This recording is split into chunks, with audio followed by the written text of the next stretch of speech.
Hello gang, we're going to do our customary sound and video check. I got a camera finally! Huzzah! I had to go through eBay, it was super annoying. But yeah, so I sent back the camera that wasn't the right one. Finally got the new one, and it's good, it's great. Magic. So here we are. You hear me okay and the music isn't too loud? So, where we left off last week was a rush job on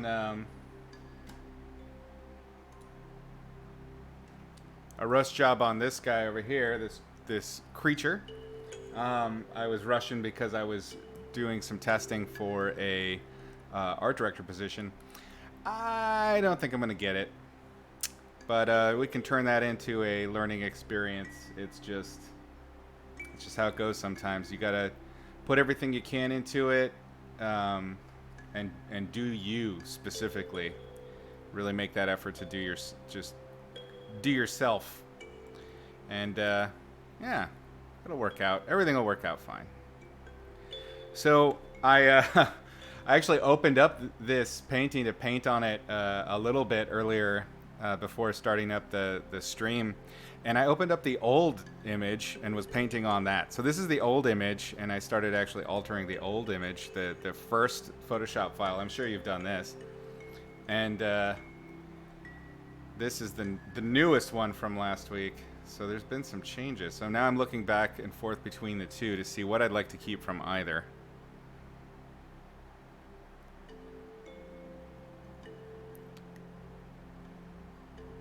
I think I like kind of where I was taking it, but there's a lot of details that I can use from this new stuff from last week.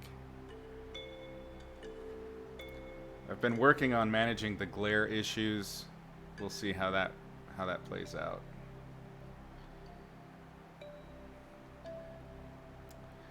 So I'm gonna turn off this, select everything here, copy, merged. Paste. How y'all doing? Everybody holding together during the apocalypse?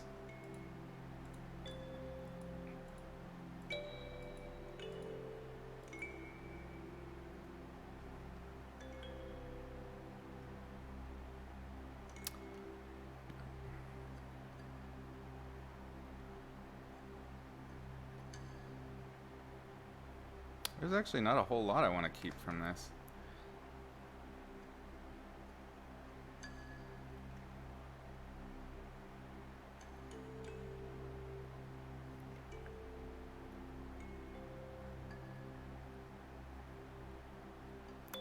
There's something to the simpler one. I think this might be better off just as a nice rough sketch.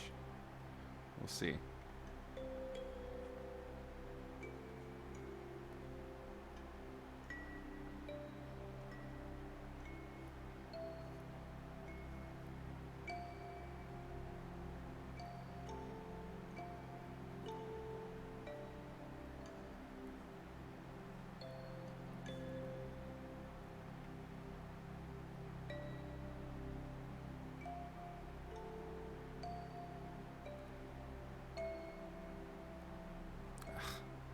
Always the last one you check, huh?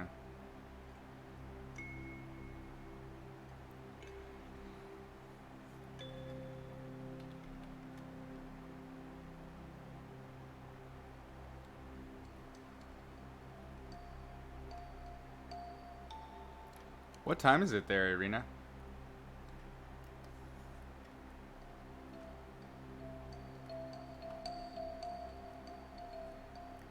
I know that you stay up pretty late with us. Oh my goodness. Well, I'm glad you're always here. It means the world. Hopefully you're getting some stuff out of this.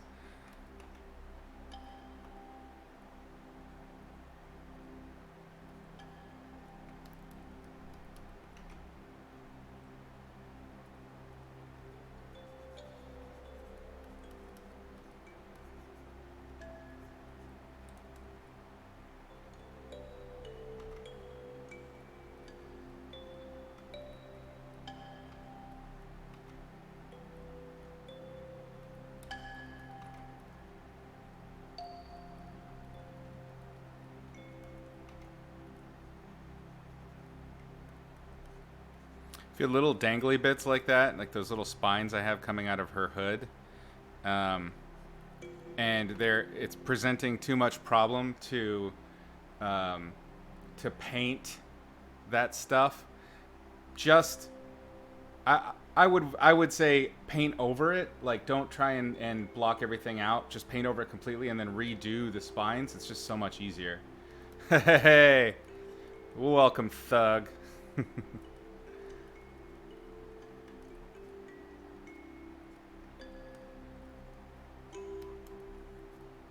Yeah, I always found with my teachers, I loved to watch them paint, but it always just made me ache to paint. So I encourage you guys, if you feel the urge while you're watching, get your Photoshop open, paint along, share your progress on the Discord.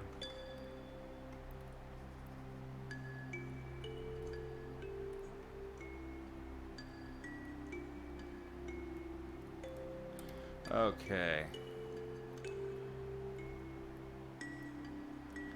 There's just to the last one, the old one. There's just in the sketchiness of it, I feel like there's it's just working better. I don't know. Sometimes that happens. Let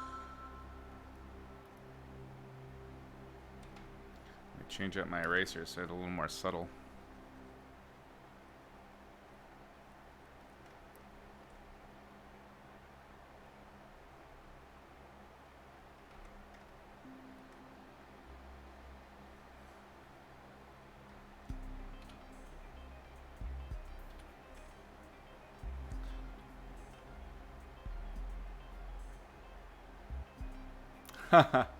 That's fair.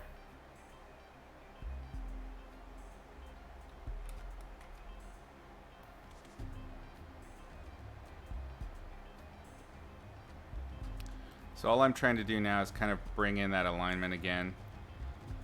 And what this will allow me to do is, if it's close, when I'm erasing out and allowing the underlying layer to come through, as long as it's close, I won't have to do a whole lot of repainting. Hopefully. That's the theory anyway.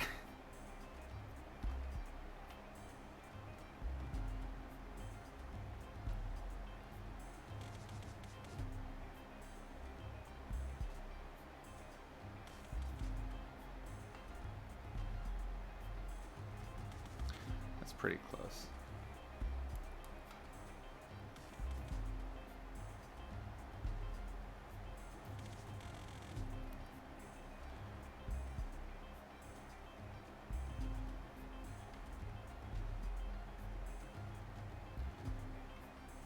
I decided to do this kind of cross arm thing because in the original image the arms are all sort of spread out, and I figured in this kind of compressed shot, even though it doesn't matter if anybody ever sees this other painting, I just like the idea of challenging myself to composing a difficult character design in a different way.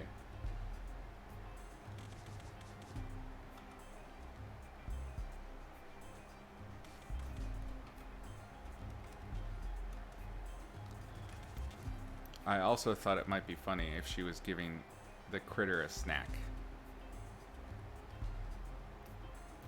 That may or may not have been inspired by my dog.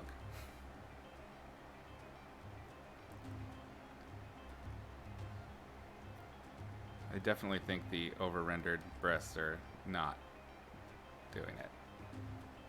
I don't need them. Despite their prominence on the design, they're not really that important.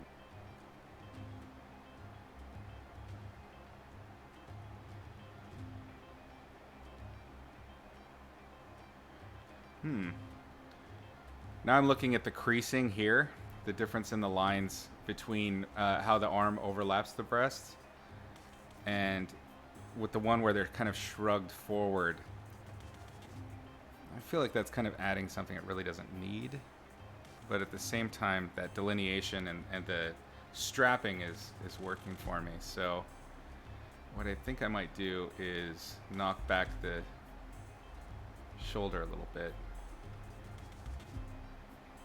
Keep the strapping.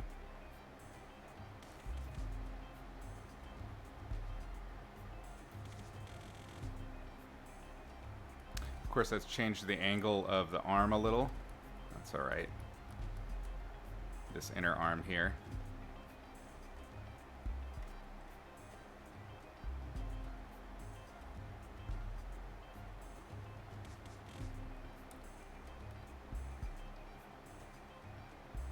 I have never named my layers. Who names their layers? I'd imagine the only people that name their layers are weirdos, you know, or your hardcore design OCD folk. There's no point in naming the layers on a painting. Yes, you have had to name my layers before. So, like with a painting, though, if you look at how that works, I mean, there's really no need. Each layer is just different levels of opaque stuff. So what would you name it? Like random arm chunk and head scarf here? That's ridiculous.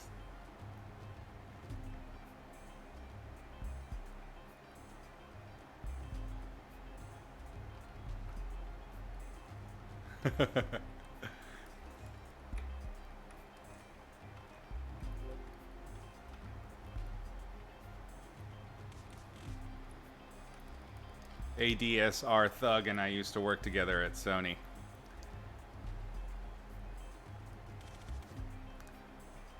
Back in the good old days. Before I got on the boat.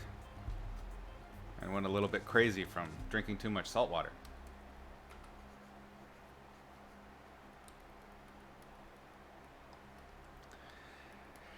I don't even think it's a memory thing with what I'm doing, because it's with the layers for the painting. Now, admittedly, when we're talking about different layers, like let's say you're doing a concept design or something like that, and you have like a layer that's the spear and a layer that's the costume, and that's actually everything is separate. Yeah, that makes sense to name those layers, especially if you're passing that off to other people. In fact, it's super important to do that. So he's right in that front.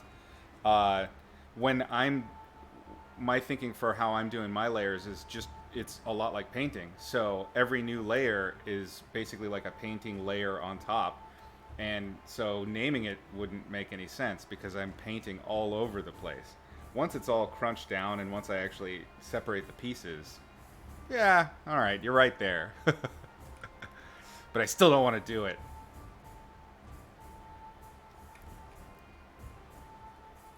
Organization, feh. Pleh.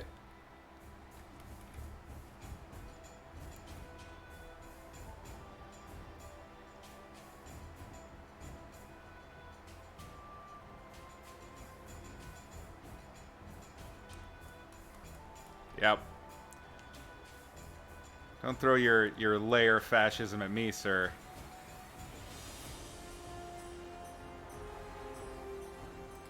Let's get a softer brush, because this one is. With this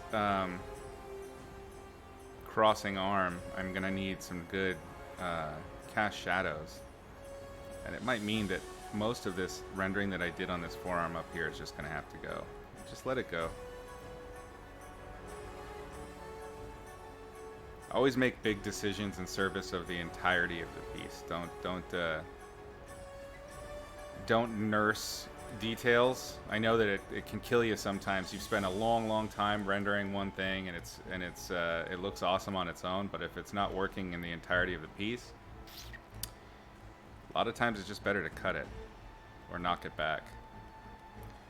The cool thing about when we're talking about painting is, even though you may have lost something in a file, let's say a file gets corrupted and everything's gone, or let's say, like I just did, you got to paint over something and all of that effort seems to be gone. It's gone for that image, but the experience and the knowledge that you gain, that's not gone. So it's never really a loss. Don't mourn it for too long. Get back to painting.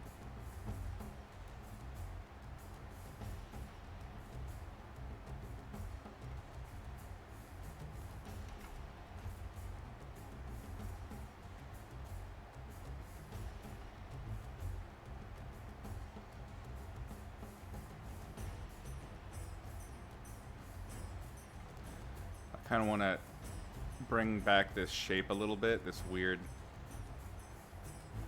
hood graphic.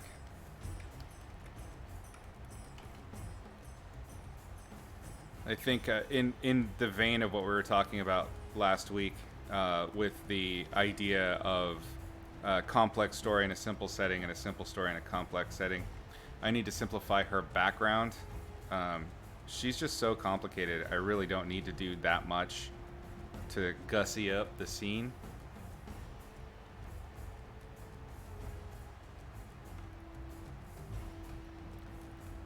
So I'm just gonna knock that back, knock it all back. I may go back in and darken it back down, but all of those like hanging veils and things like that, I don't need it, because what I'm gonna do here now is make the focal point her treat for the dog, which hopefully you guys will like. And that will be, well, the dog thing. You'll remember that she's got this creature, this other creature I painted. I believe this was done. Was this done in a stream or not? I can't. God. I've got the COVID brain. I can't remember little things, anything.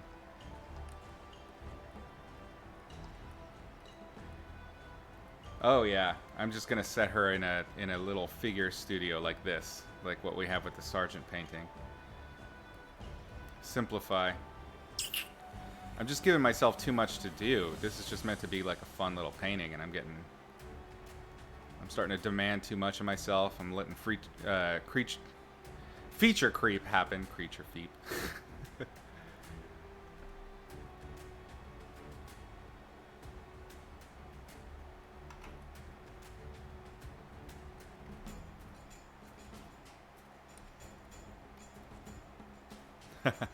Well, we'll see. Maybe we can bring back the outdoors, but it'll have to be something super simple. I don't even remember doing that. That's so funny. I'll have to go back and actually watch the videos again to know where the hell I started with this thing. Normally, so this, you guys are kind of seeing something that I don't normally do. I do sketches like this, and just kind of, I'll just get a wild hair one day and decide to do some silly thing. And that's usually where my really weird paintings come from, is just like, this is kind of funny. I'm going to do some version of that. But I usually get those done in like 2 hours or 3 hours. I don't like spending a lot of time on them. So, and it's big, that kind of, I don't know, what would you call it? That impulsivity that works well for that kind of thing. Whereas here I am trying to show you guys completing pieces. Maybe that's probably the wrong thing. I should probably just be doing what I normally do and just have fun. But, you know, I always feel like I'm always just trying to teach. So it'll always come back to that. I'll follow where the questions take me. But yeah, so whatever my original impulse was, if I were painting how I normally paint, I would have just gone and finished it that way. But splitting this thing up over a month, that is really unusual for me, unless it's a job, and then I know exactly what it is I'm trying to do.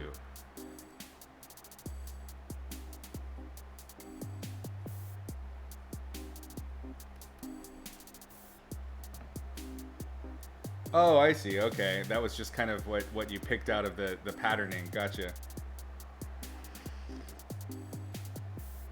Gotcha.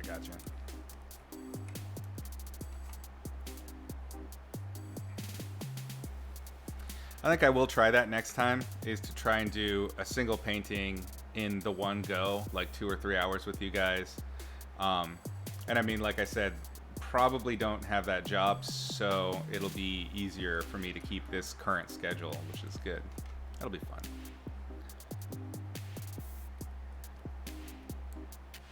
Just got to find a way to get more people watching.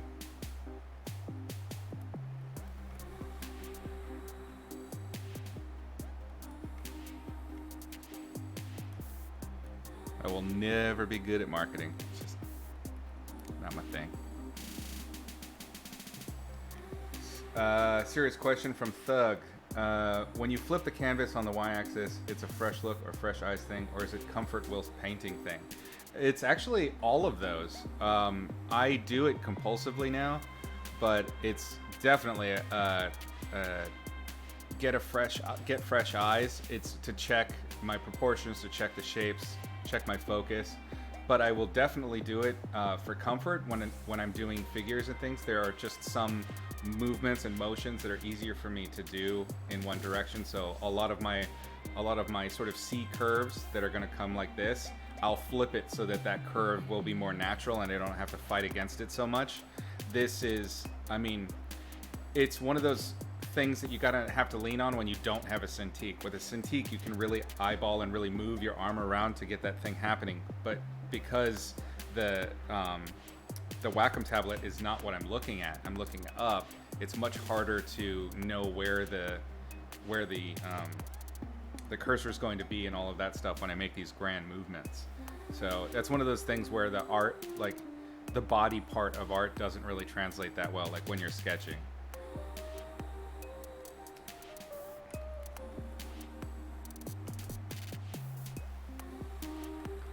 Thanks for the follow, Corbeau.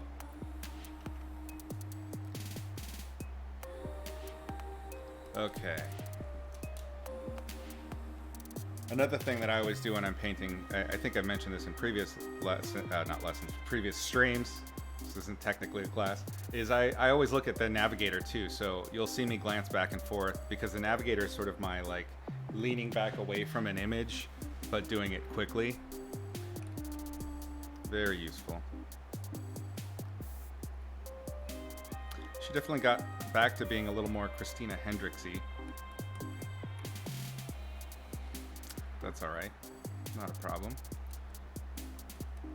Again, my goal now is to render where my focal points will kind of create this motion down here into the face of this, excuse me, of this creature. Do I want to keep that hand? I really don't like that hand I painted. It's kind of garbage. Yeah, that's awful. All right. New layer.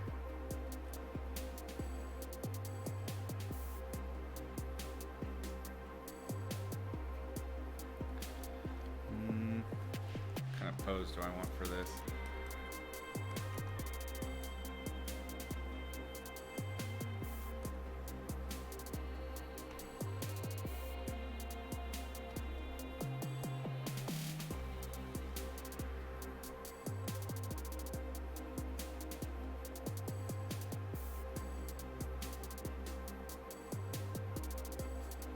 Actually like the old elbow a little bit better.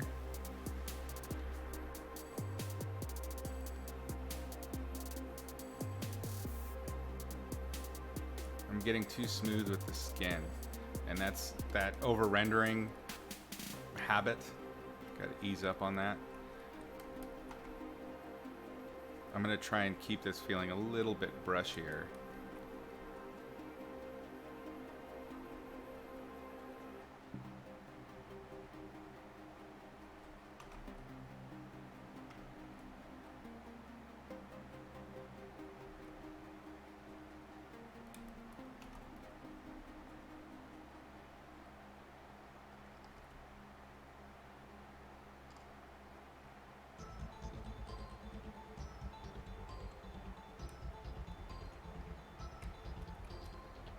This is one of those times where it's a good idea to grab a pencil. I know kind of roughly where I want the shape to be, but a lot of this is going to depend also on kind of the anatomy of this creature, which is very marshmallowy in the top part. So I might have to drop its body down over here, lift the head. That might be the way to do this. Let me see.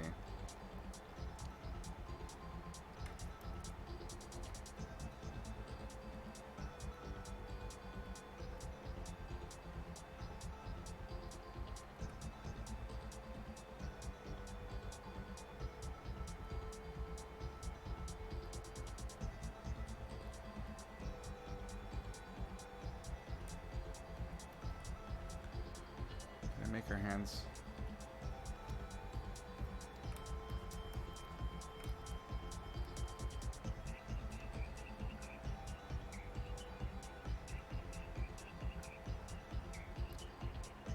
Always remember when you're drawing in fingers to include the webbing because it's going to change the length look of your fingers. So if you don't, if you're not mindful of the webbing when you put it in, when you draw on your finger, the lengths will end up too long. Or actually, it'll look correct, but it'll be too short.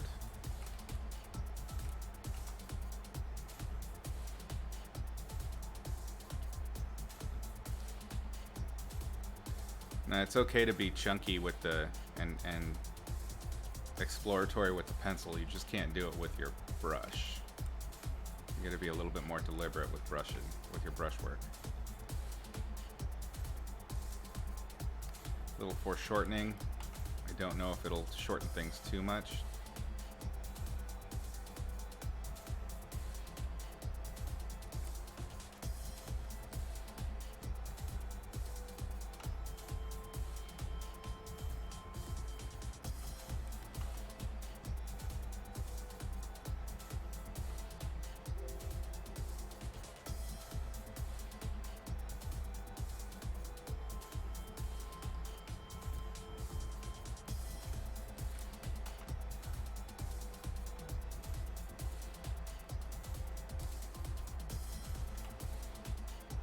You should watch the hand anatomy lessons. You only watched it once without practicing. Irina.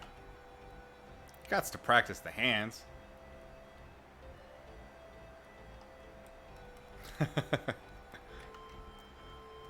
I get it. Hands are tough.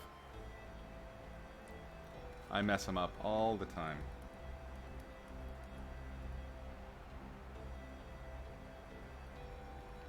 How big is this thing?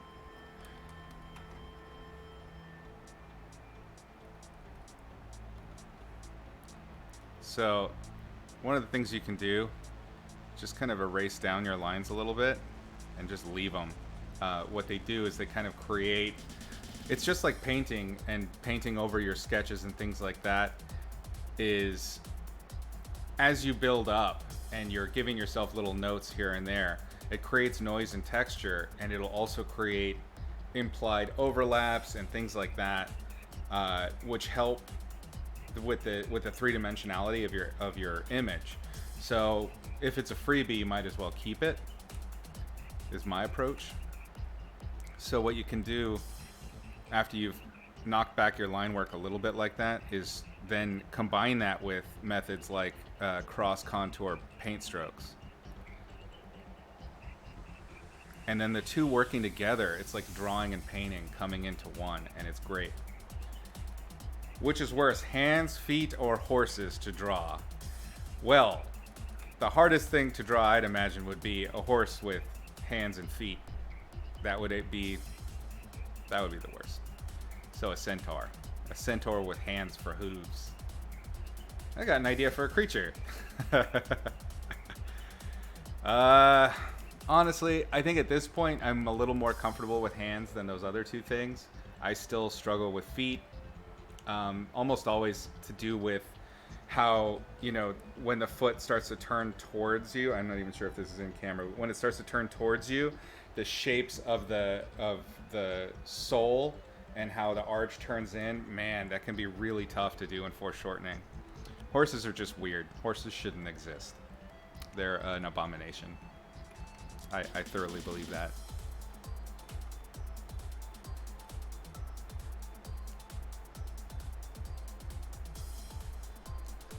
No worries, Turbo.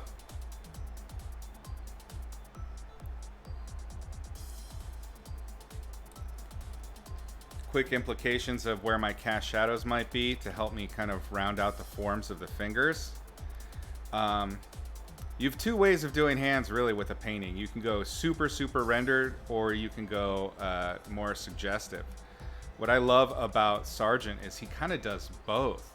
He can manage to get like a whole finger in a single stroke, and then render it with a slight change. Like if you look at the knuckle of the thumb here, right? This is just really good anatomical understanding.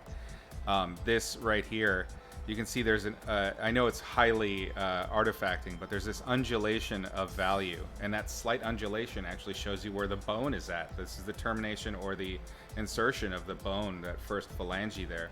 So he's one of those guys I love to look at the handwork he does in particular, because he mixes that ability to do it just a fresh calligraphic stroke, and then also with just little tiny hits of rendering on top. It's genius. So I aim for something like that, but I'm a very lazy person, just period. So I will lean way more towards doing hands just in 1 or 2 strokes and not fussing on it too much, which is bad, because they're almost, hands and like eyes in the face are always primary focal points. Even when that's not the focal point, like in this case, the hand itself isn't the focal point, the hands are going to be looked at. The hands and faces are the first things that people look at, period. I agree completely, Arena. The anatomy of hands and feet really is beautiful, and it does layer, and it inserts and cross covers in such an intricate and really beautiful way. It's an amazing machine, your hand.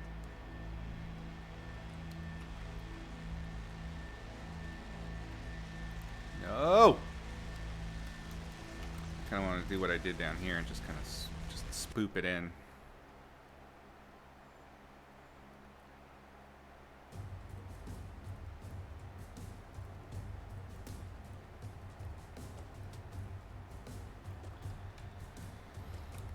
It's not entirely in keeping with the lighting I have. You'll notice when you look at a lot of painters, especially like the more classical guys, like, well, not classical, but the traditional oil types like Sargent, how they light the hands. They arrange the fingers in such a way that like certain knuckles will pop up, and then you'll just get a little hint of light on it, just a little boop, and that's very common to the style, but not always does that work with the lighting, which I found interesting when I started to notice that. It's one of those things where it's like we were talking about lighting for narrative rather than lighting for logic, because it doesn't actually follow the logic. Yeah, okay.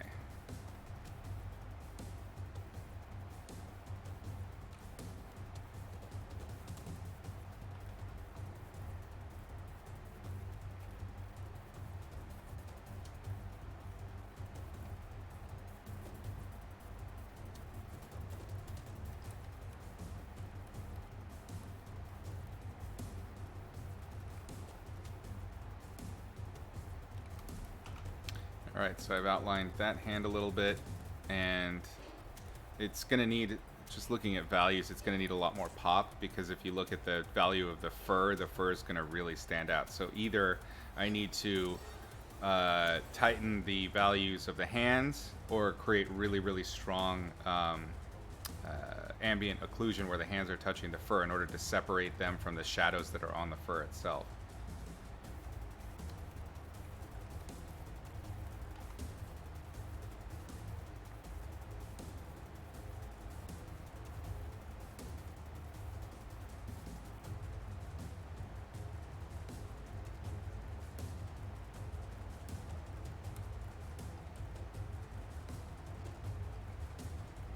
This is an example right now, Thug, of me rotating for the curve. So this is a comfort rotate.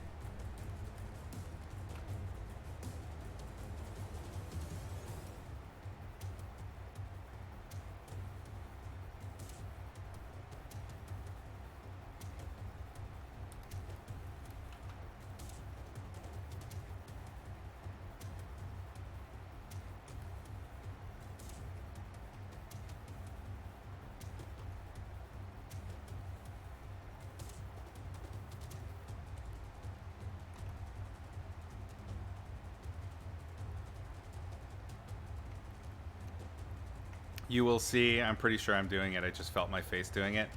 Whenever I paint faces, I start making faces that are like the face I'm trying to make. It's so funny. It's like I'm checking my reference by feeling it in my face. I don't know if you guys do that too. But yeah, so I'll sit there and I'll do like crazy expressions to match what I'm doing. Watching me paint at work must be hilarious. Oh yeah, totally. Acting it out. This thing does not have cheeks, so I gotta get rid of the cheek. And get rid of all the cute, like, Pikachu-ness of it. This thing is not cute. It's just fluffy.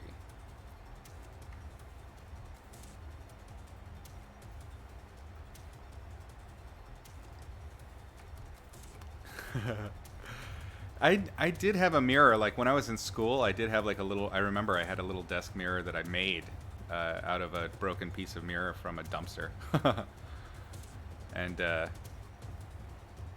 I think we put duct tape on the edges so he wouldn't get cut. Hey, thanks for joining us, Turbo. Appreciate you tuning in. We'll see you next week. Yeah, I upload these to YouTube pretty much immediately after they're done. So check in on YouTube. It's youtube.com/Izzy Medrano. And give me a subscribe there. You'll find it. Thanks for joining.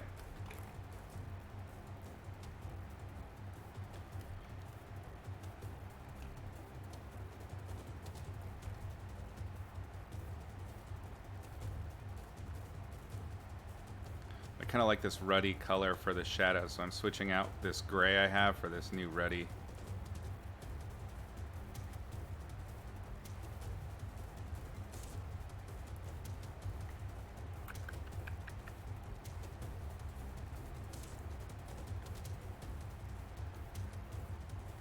This is the downside to one-shot concept art, like that creature.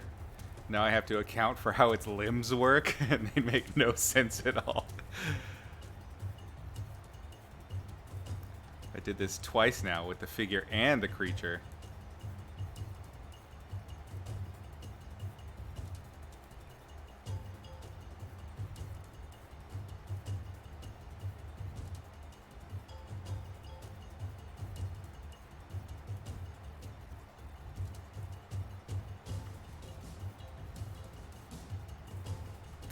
There's something overlapping up here. That is because I'm painting on the wrong layer.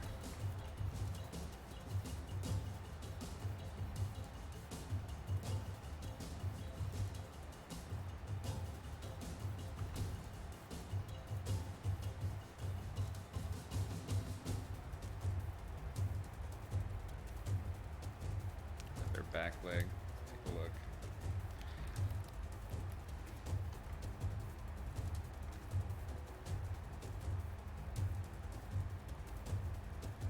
Definitely need him to feel a little bit more fluffy and roundy.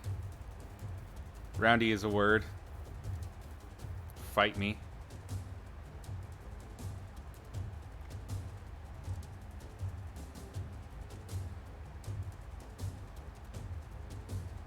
I'm gonna grab this leg and move it. Oops, that leg is on the other layer. God damn it. Copy merge, paste. It's all those copy merges. That's why I can't name any layers. See how easy it is to propagate new layers? Name the layer, I swear to God.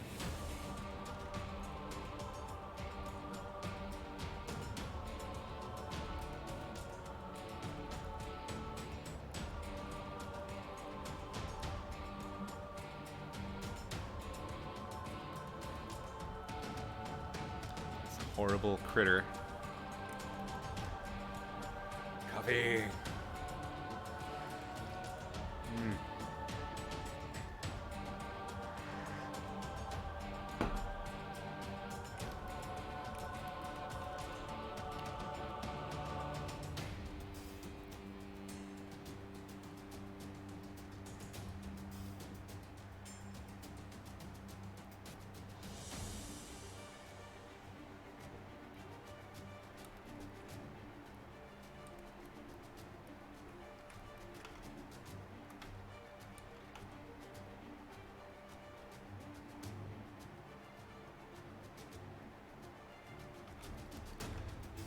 I don't know what it is about masses of writhing tentacles.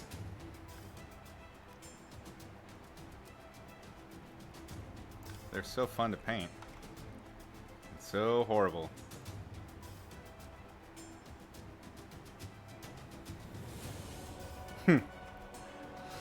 So I discovered I was talking with some friends over coffee, I think a couple weeks ago, and I had to tell this funny story. I don't know how it came up, but it was a funny story that was of major import from when I was a little kid, and we decided that it's like a major contributor to why I paint what I paint. So when I was in my preteens, I want to say I was preteens. We had recently moved to Oregon, and we were pretty regularly out of home, as they say. And I don't know if I've told Doug this story or not, but I we were living in tents that were pretty close to a river, not a river that actually flows not too far from where I am now, but where we were was like many miles to the south. And because we were in these tents next to the river, I was out walking the river every day. I'd go swimming every day. It was actually pretty like Huck Finn. It wasn't so bad. I didn't hate that part of it. But I would go hiking along and wander around that river and explore and find, fishing implements and weird things all over the place. It was just kind of my thing. I find stuff. So one day I found something called a fish ladder. And a fish ladder is where you have there are these dams that kind of cross the river that slow the flow of the water to prevent flooding. I think there are these like little mini dams. It's not like a really actual big dam. It's just one that crosses these smaller parts of the river. But these are all spawning rivers where fish go back to spawn, like salmon in particular. And the salmon can't jump straight up that bit of dam. It'll be too high or it's too perpendicular to where they're jumping. They just can't get up there. So they have these fish ladders, which is sort of like these consecutive boxes that kind of go up from the lower part of the river up to the higher part of the river, and they have very easy to jump or swim up currents, and each box is kind of a pool. So imagine sort of like a 9 foot by 9 foot or a 3 meter by 3 meter box that is, the concrete rim is maybe like a foot wide and comes up out of the water maybe a foot. And so it's just these little pools. It's like little square pools that run next to each other so that the fish can jump from one pool up to the next pool to get up to the river and continue upriver. So I was walking around the edges of one of these pools on a fish ladder, and I noticed that one of the pools, the water wasn't dark. It was all like milky and frothing, like it was moving. The water was moving like crazy. So I was like, oh my God, what is this? And I remember as a little kid, I leaned down over this water and I could see like these dark muscular things wiggling around in there. And I lost my balance when something kind of splooshed out at me a little bit, and I fell in to this pool of milk goop stuff. And I stood up shrieking, covered in lamprey eels. So I had like, they weren't biting me or anything. They were just dangling from me because I managed to pick them up around the crook of my arm and like in my shirt and stuff like that. It was just these big, long, look up lamprey eel. They're the most horrifying, awful prehistoric monsters ever. They have a mouth that's got these little suckers. It's like a sucker with little teeth in them. And then they have gills that are super prehistoric. Like they're just little holes in the side. And then they have these beady little monstrous eyes. They're just like parasitic fish. They're not really any problem. And they certainly pose no danger to people. But it's just this long, dark tube of shininess. And I fell into a frothing pit of them getting it on. So I stood up screaming. I think I probably walked on the surface of the water as I ran out of there trying to get away. And it's, I think that was probably I think it's a funny story, but it's probably pretty formative for what I find visually creepy when I'm painting. Very apropos.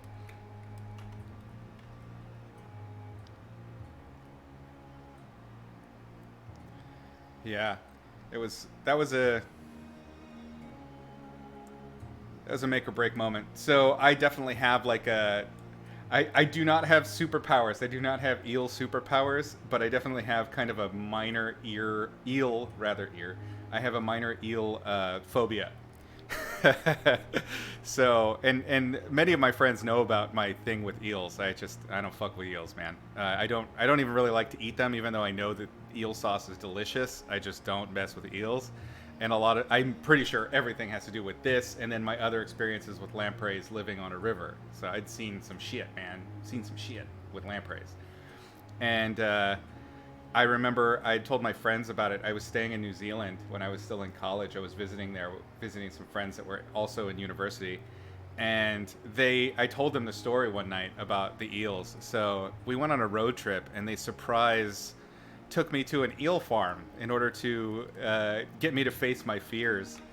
And it was these little freshwater eels in New Zealand, like it was a little tiny creek. I mean, it was no bigger than my desk in terms of width. And what they would do is the proprietors of the eel farm, because they would breed these eels for food, because eels are really common in English food. And yeah, I have great friends. They're horrible. So they take me to this place, and the eel farmers have this side business where what they do is they'll sell customers these little Dixie cups filled with rotting chicken bits, like mashed up rotting chicken, and a tongue depressor. And you take the tongue depressor, dig out the fish or the chicken guts, and then you can feed it to these eels. Now, these are freshwater eels. They are a much more advanced species than lampreys. Lampreys are really, really ancient, and their systems are all really simple. These things had like working jaws and gills and fins. Like look up black freshwater eel from any of the Polynesian areas. This is what they look like. And so these little bastards are in there writhing around, and the water's really clear, so you can see hundreds of these black eels, each of them, meter long, big around like that. And so I went up there. I tried to be a good sport. I went up there with my tongue depressor with like chicken guts on it, and I leaned out over the water to the eels. And these fuckers would come out of the water like this, and they would grab a hold of the tongue depressor and grab the meat off. And they'd been fed this way their entire lives, so this wasn't weird for them. But for me, this is shrieking horror. So I hold out the tongue depressor, and one of the eels comes up out of the water doing his little wiggly thing, and he grabs a hold of the tongue depressor and gets the meat.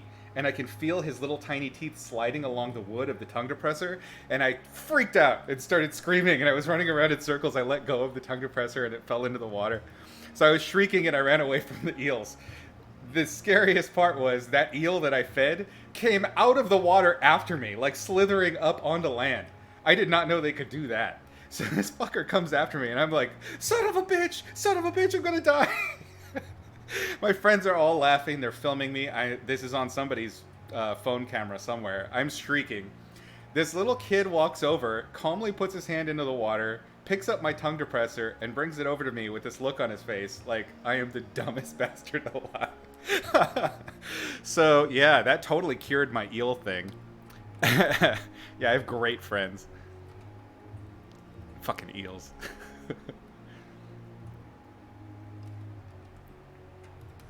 And that's why I paint them all the time now. Oh my god. This is good because now I can highlight my eel stories, and then I never have to tell them again. You think you don't have eels up there, lady? Eels are everywhere. They're so horrible. And they're delicious, but they're horrible.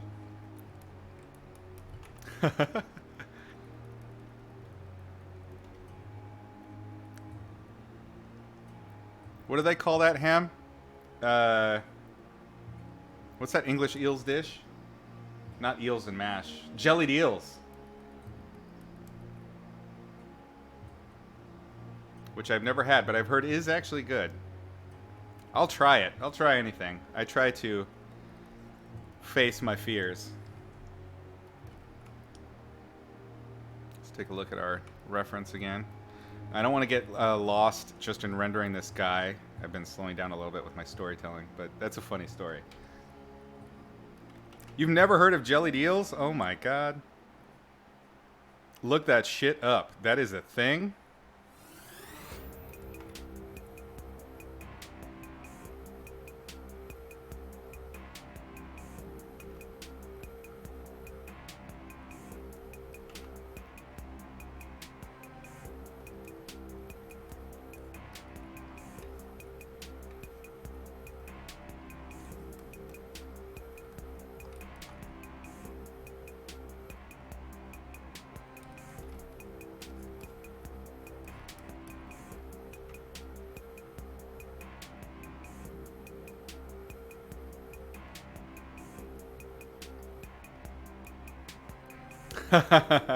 Right?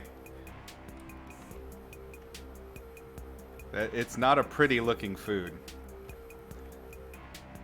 But that's true of a lot of, I think, sort of traditional street foods everywhere. Is they're not pretty, but they are delicious.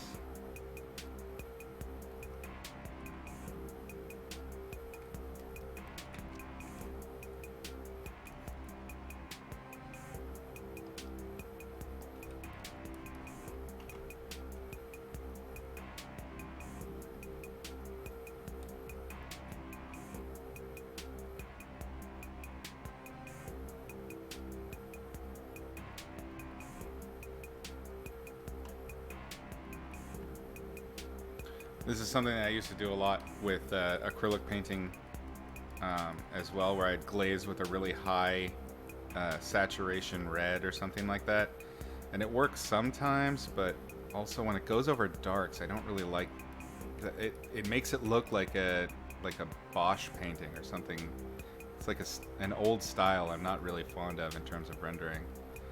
So I'll generally try and dig back in with the darks and use the reds that I've glazed in as a texture. So I'll grab a dark and just start digging out the fur texture. So it's not just like a smooth, soft glaze. I like that shit.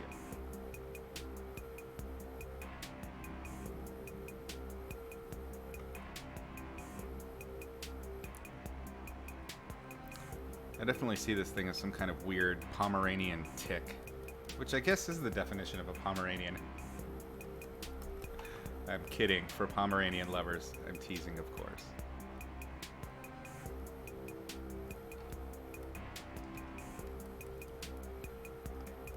I've actually grown to like them. I didn't used to, but they're pretty cool. When they're not super yippy, they can be very sweet, cute little dogs.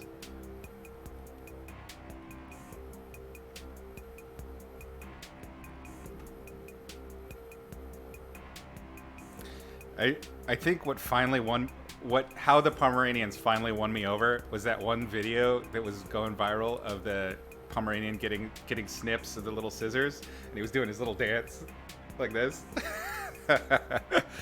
Oh, that cracked me the hell up.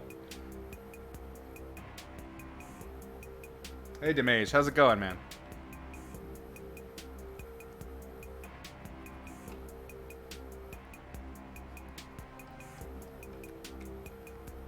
Welcome, welcome.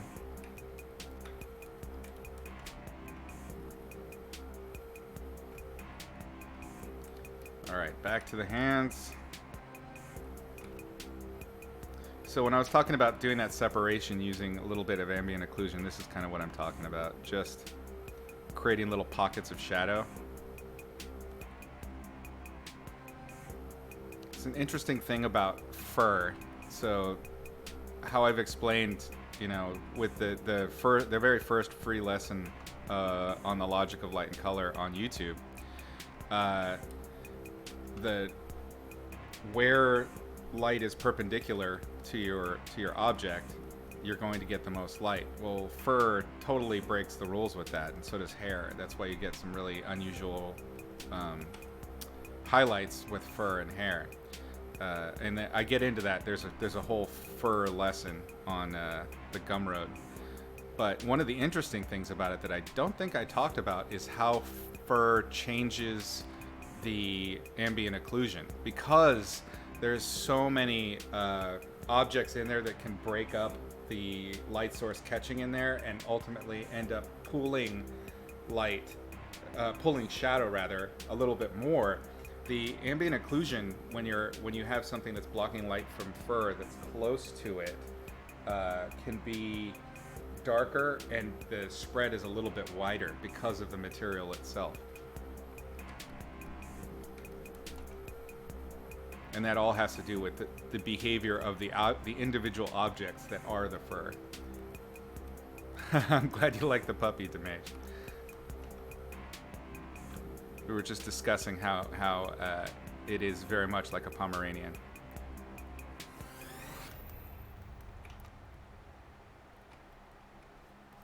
Okay, so I think the treat is now clear, at least in the sketch aspect.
ramping up ambient occlusion there in the arms.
Take a look at what we've done today.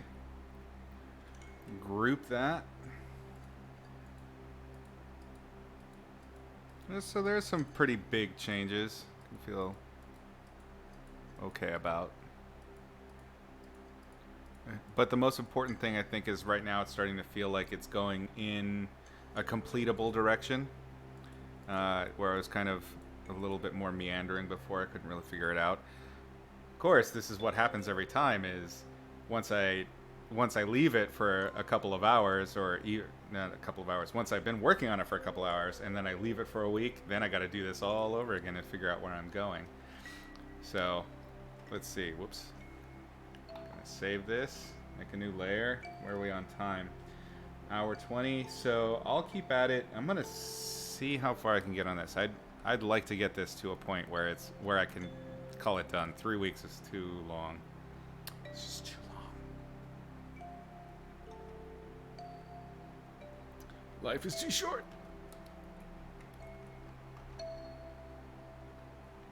I have many other creepy ass things to paint that are calling to me.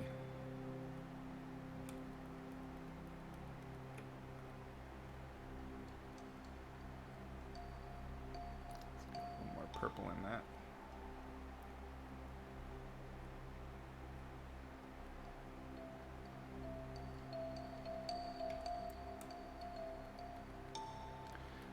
Graphic LA, is that, I can't remember the artist. Yeah, there was, I think it was LA to San Diego, something like that. It's a really long book. It's dark gray. I think it is Graphic LA, but that all of the paintings are done in that heavy paint style, which we associate with heavy paint now, but it was long before it existed. Was it Rob Ruppel? Yeah, it was Rob Ruppel, right? Yeah, okay, yeah, that's what I thought. Yeah, Rob's great. His work is incredible. And he's just an all-around nice guy.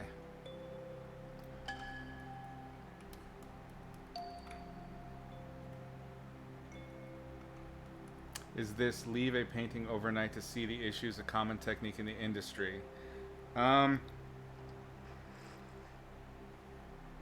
I'd say for illustration more than concept art. Yeah, it makes a lot of sense. I mean, fresh eyes can really help you see things with a new perspective. It can help you see where your weaknesses are at, if there are any. It's always a good idea to do the fresh eyes. So that's why there's so many kind of variants of it. Like flipping your canvas like that is a great way to get fresh eyes on something. It's just tricking your brain into not accepting the familiar. It's a real common thing that happens to us. Is as we're painting, you just start to see the thing that you're painting as the only way that thing can be, and it can really limit the outcome.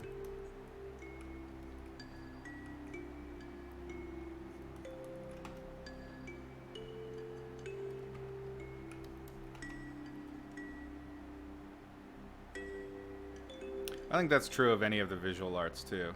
Honestly, even any art, like if you compose music or something like that, taking a break from it and coming back and seeing how it sounds or whatever can help you view it a little bit more objectively, so you're not so caught up in the headspace of the actual creation at the time of creation. If that makes sense.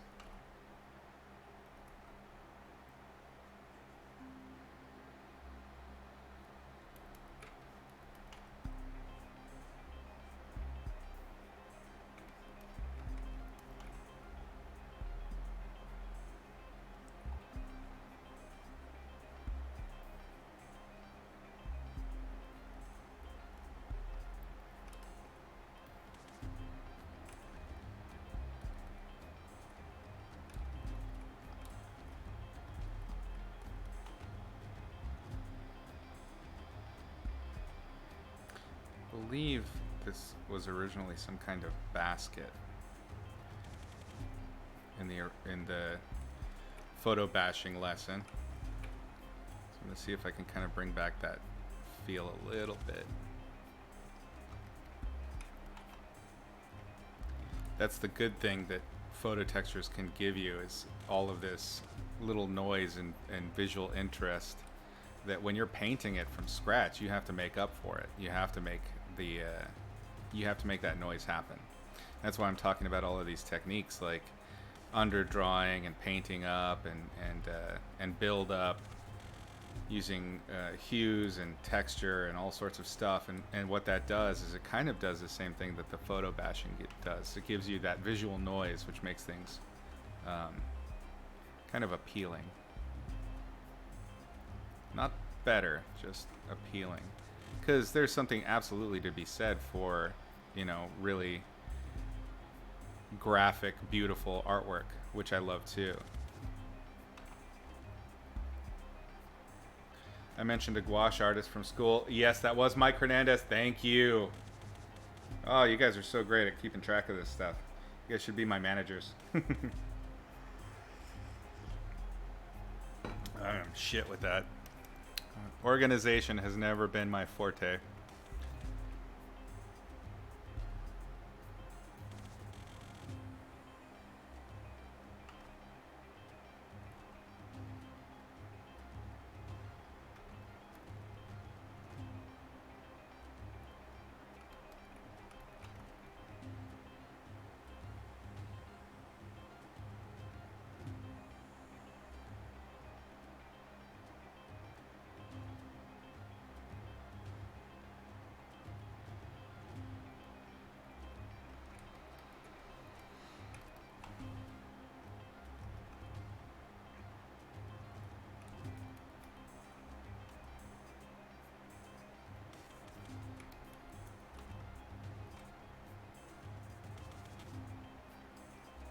You have a small print of Mike's when he did his Kickstarter. Was that for his book? That was a gouache art book? That's awesome. It's amazing to watch him paint in the wild, man. What inspired me to add the little spines? Well, they were in the original, I'd say. You know what it was? It was that, if I'm remembering this correctly, and again, this was painted quite a while ago, but I remember thinking that this kind of pattern that I had, these, I don't know what the word is for this kind of, um, shit. What is that called? Not pleating. It's something to do with dressmaking where there's these overlaps and layering.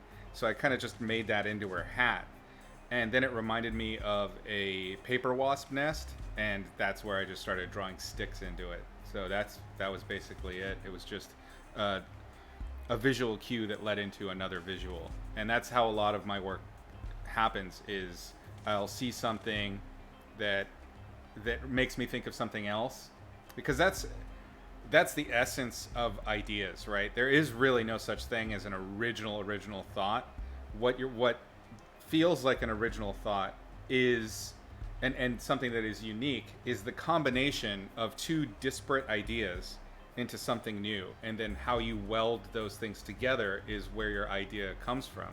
So to be a great, to be a unique, maybe not great, but to be a unique concept artist, one of the things I always recommend is to learn about a whole bunch of different shit, and then when your brain randomly says this reminds me of that, and it makes a visual pun in a way, that's when you jump on that thing and just make it happen and see if it works.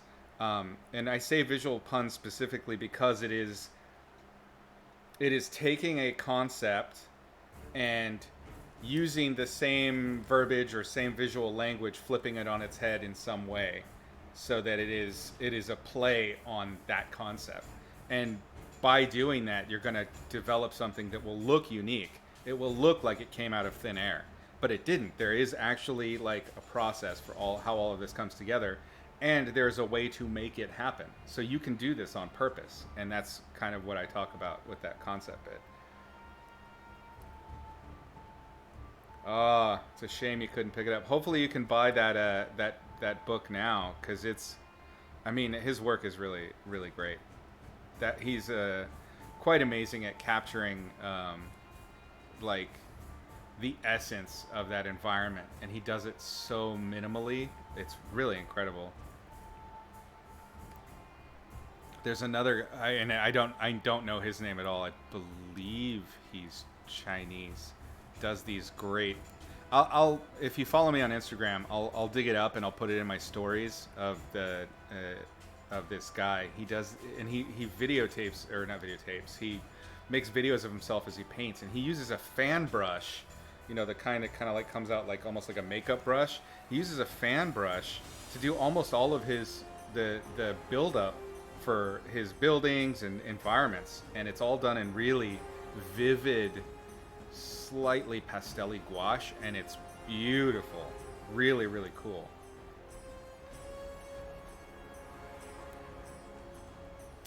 Tommy something. I'm pretty sure it's Tommy. And it is an Asian last name. Very good. Very good artist. And the videos are great because he puts this like cool music to it. It's short, and in the same way that I kind of talk about keeping your paintings sketchy to have that vibrancy and life in them, he's got that shit down. I mean, if you were to zoom in on any one part of it, like just take a square inch, you wouldn't be able to tell what any of that stuff is. But the whole, all together, is very clear, super colorful. And there's just so many great artists out there. It's intimidating sometimes.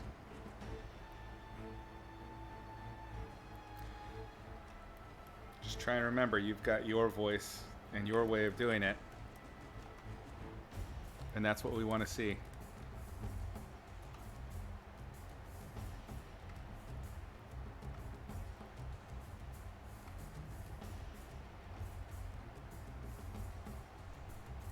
I want this ulnar bump. Sometimes all it takes for a flat painted feature to read is the right contours. If you can get the right contours in the right places, you don't need to render.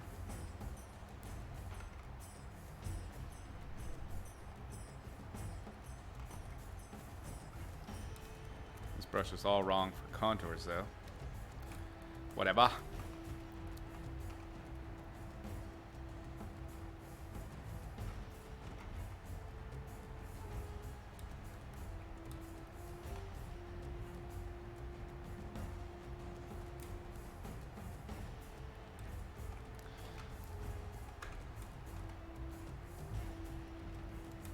I'm trying to move all around the painting and build up all the parts that I've left so that everything is built up to roughly the same level at the same time.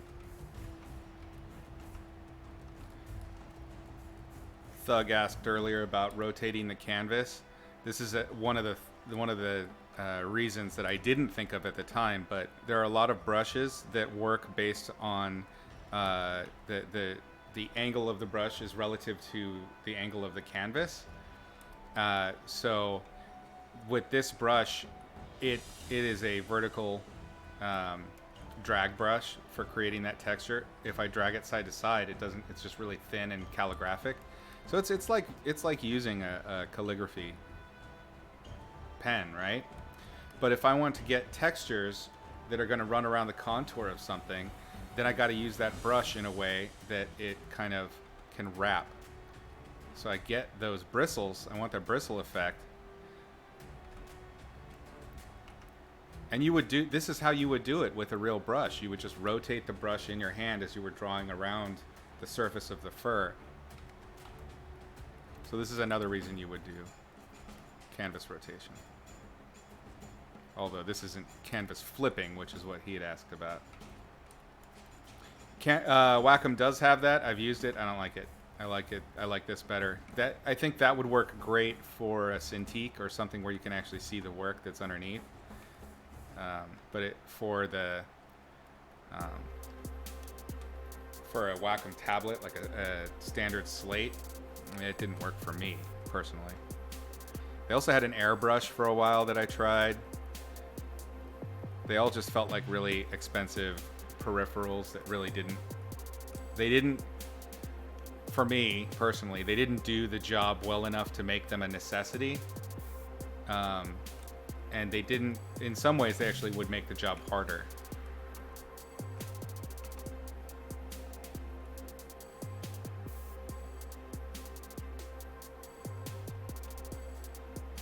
So here I am using the same brush, but for a different technique. Now I'm using it to do a cross contour stroke rather than a contour stroke that's going with the contours.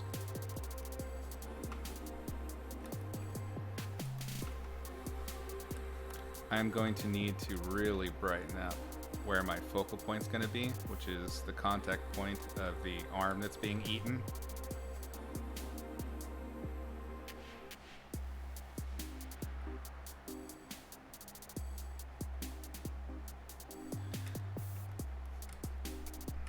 Still using the same brush. Is the art pen, Izzy, the one that has the 2 points in it that allow it to do rotation? I forget the name of them.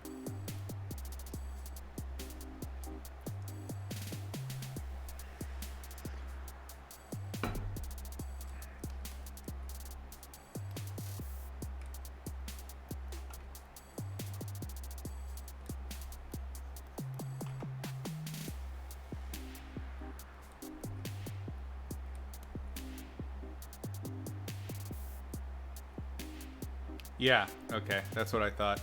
And you use that with the slate, with the Wacom tablet, without the Cintiq?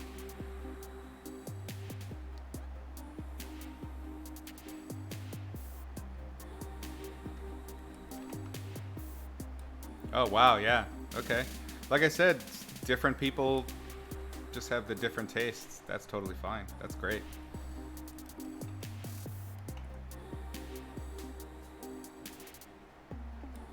Yeah, I didn't like my Cintiq either. I've never actually owned one, but they supplied one at a studio I worked at once, and I was like, this is horrible. Give me back my Intuos.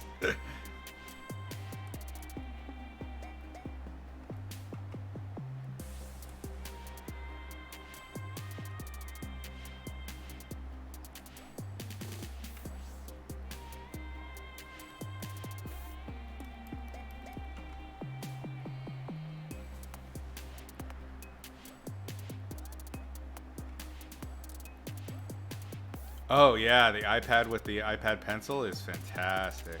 I it's kind of a shame that I don't do more iPad painting because I've really enjoyed it. It's such a Procreate's such a great program. Certainly one of my favorites. Forget how this guy's head works. Oh yeah, God, I keep giving him eyebrows and he doesn't have them like that.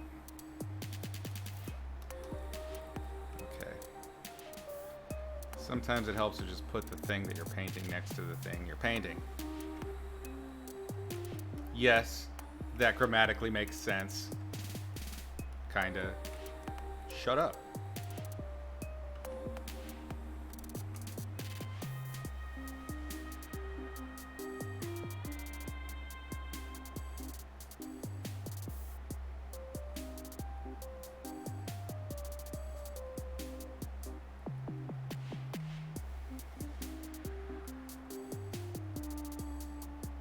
I am noticing that with this graphics card, sometimes I get these little hiccups where when I do a color pick, it's not grabbing the color where I pick it, it grabs it like 1 second after, and that's really annoying me.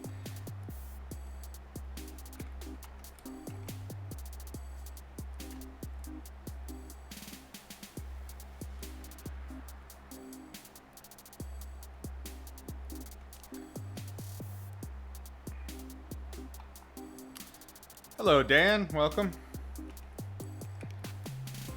You missed out on all the cool stuff. The cool stuff already all happened. Sorry, bud.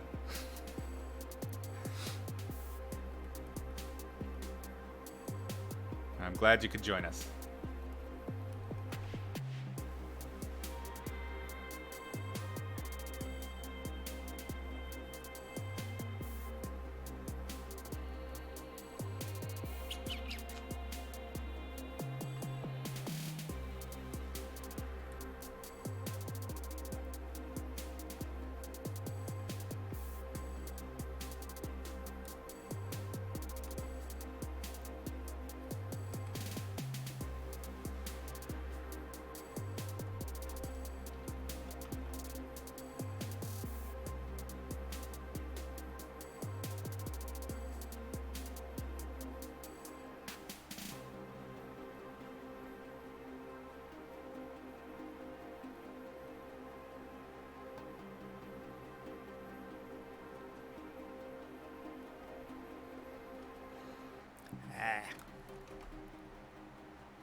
Izzy, are you keeping it dark to add sexy bright speculators later, or is it going to stay low-key lighting through to the end? I think it's probably going to stay pretty low-key. Let's take a look and see where we're at with the histogram. Let's open up a levels layer. Oh yeah, look at that. Dan Rob points out. So we see the vast majority of my values are in the like the 10% range. So it's going to be, this is quite dark. So let's see what it looks like if we were to actually change that. Let's punch up our lights.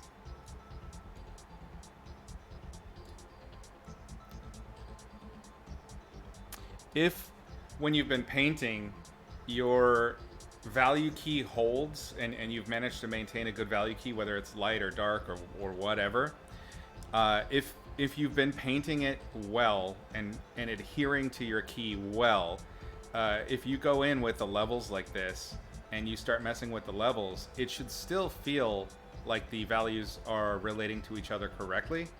You're just going to be moving them up and down the value key system. So right now we're raising the value key overall. Let's get rid of our colors and go into proof view so we can see it in black and white, what it looks like. This is what it was, very low key, good point. So we're upping the contrast, and I think that was a good catch. Thank you. I've been painting with a glare for so long now. I don't know what's what.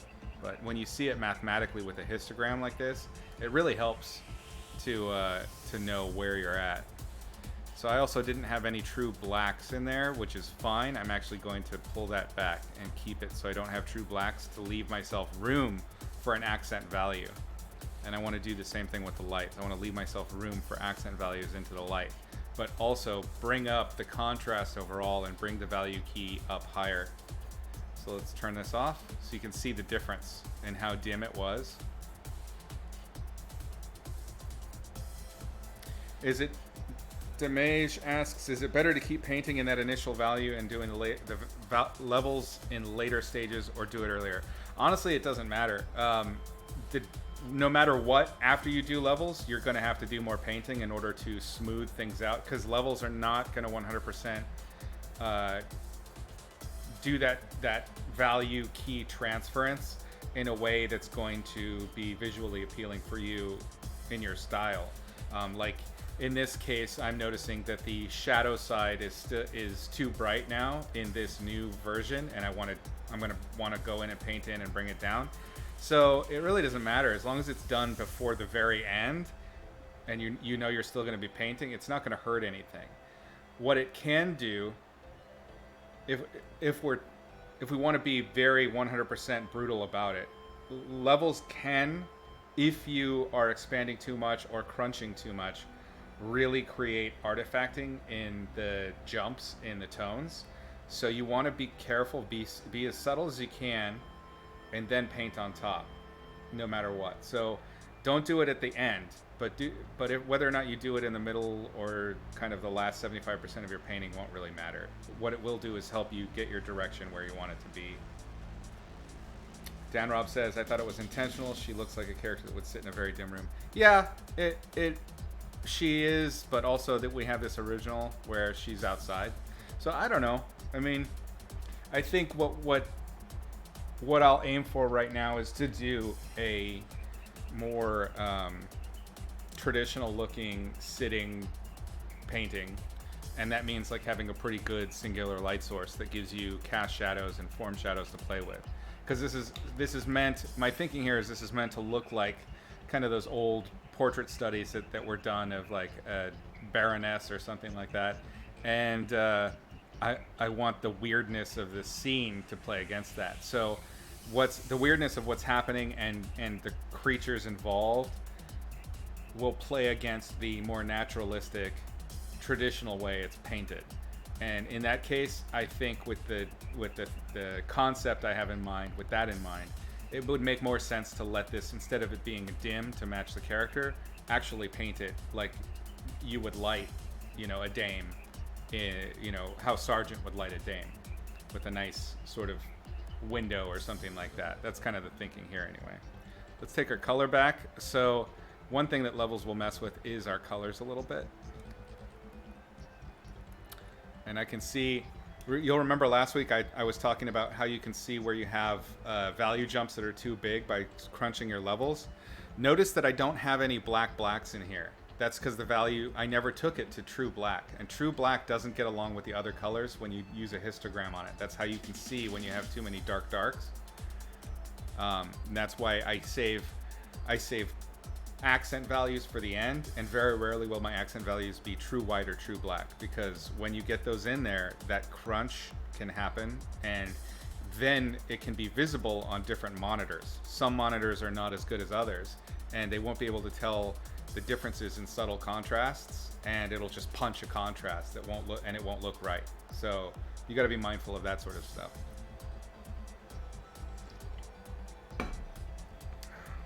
I think that by brightening it up and tightening that brightness, I did ruin the skin a little bit. So what I will do is make the skin less contrasty, because skin is more about midtones. Let's make a new layer. Let's correct our damage. But we can do this relatively quickly. Let's see if we can do a overlay layer. This might be too much. I'm experimenting right now. I'm not entirely sure how this will play out. But if we use a dark, kind of less saturated color for the shadows on an overlay layer, then we can get, we can pump that nice contrast there.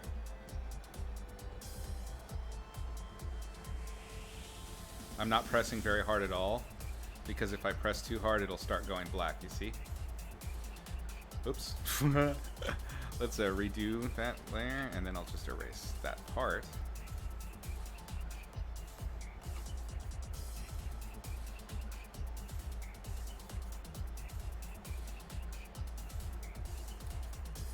It may seem like what I'm doing is just undoing the levels, but that's not the case. What I am doing is undoing the levels just in small parts, in small areas, in order to unify the lighting a little bit better.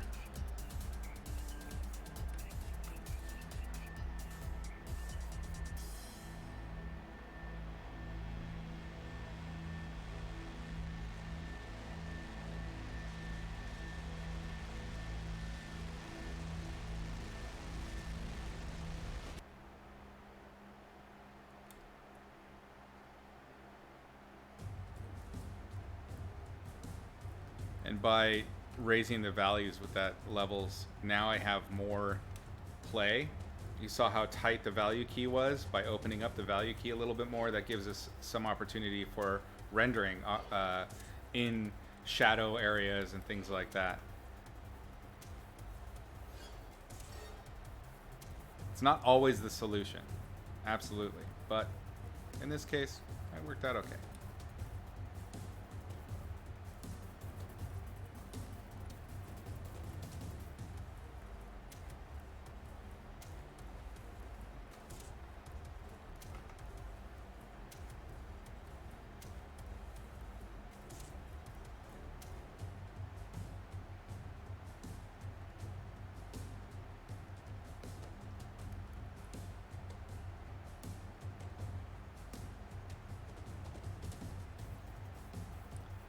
Another way to do this would have been to make a mask for the levels and then just knocking back the parts that I wanted to stay in shadow and painting into the mask.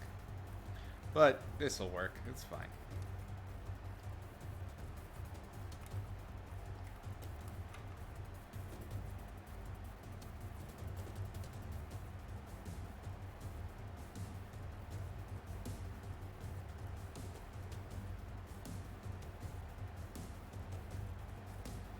I'm gonna have to bring back some of that I just got rid of. Using the eraser now.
In this example, is using overlay acting the same way as multiply with not a very dark value would?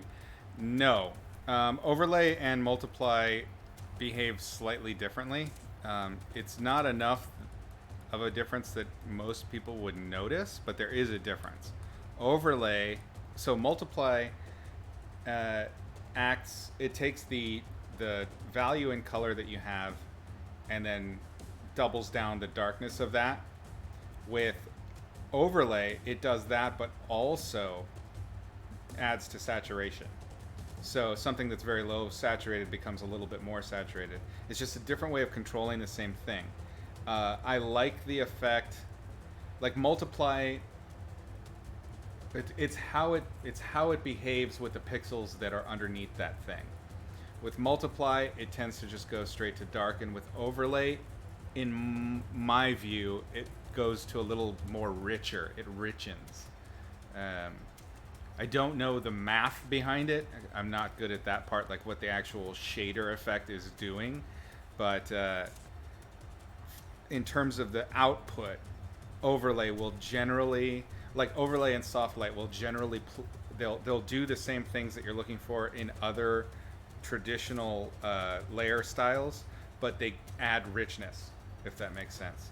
So and you can see them, right? So these are actually organized in that kind of way. If we look at our layer styles up here, you have at the top normal and dissolve. Those are just opaque based systems. Darken, multiply, color burn, linear burn, and darker color are all darkeners. They do it in different ways. Like darken, for instance, all that does is take the darkest pixels that you've got and compare the pixels underneath it. And if the pixels underneath it are lighter, then it shows those pixels. That's it, right? So, and going down, I won't explain them all, but they all kind of behave in a way that makes things darker. Lighten and screen and color dodge, linear dodge, and lighter color do the opposite. They tend to lighten. Now, overlay, soft light, hard light, vivid light, in particular, I don't mess. Honestly, vivid light down, I don't mess with those. But the top three, they do both. So if you use a light color and you put it in there, it'll take the values underneath and the colors underneath and lighten it. If you use a dark value, it'll do the opposite. So it's multiply and screen put together, and it does something with the saturation, which makes the colors a little bit richer. Same thing with soft light, it just does that a little bit less, and hard light, it does the same, but a little bit more. So when I'm doing, that's why I think we've talked about this before, when you're doing lighting effects and you end up using a layer style in order to punch the lighting effect, don't use color dodge up here like that, or just screen. You'll want to use some combination of those with one of these other ones in order to balance out the outer rim of that thing, in order to fake the feeling of brightness. You remember how we changed saturation with the materials lessons on lighting effects? It does the same thing. So soft light will do that for you. Color dodge can do that for you, but it does it too strongly. And then I love screen, because screen will do kind of an even bloom effect, and then you can use soft light on top of that in order to alter the colors a little and the richness just a little bit. Long-winded answers from me, guys. That's what I do. Sorry.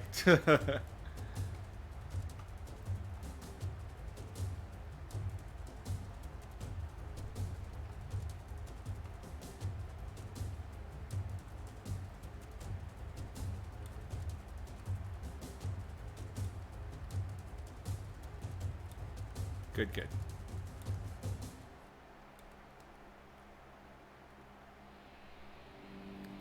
So I just switched it to multiply, just to drive that difference home. You see how the colors went duller? It's darker, a little bit darker and a little bit duller. We switch it back to soft light. It's not as dark, but the colors are more rich. There's more of the saturation. Even though I use a desaturated color to paint it, it's adding little hints of the color saturation that I have to the darkness.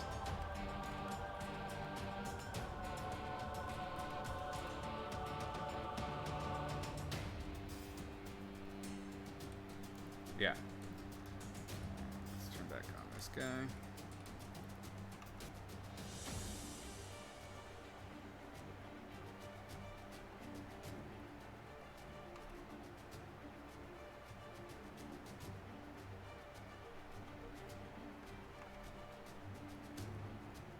His little palmy, fluffy ears.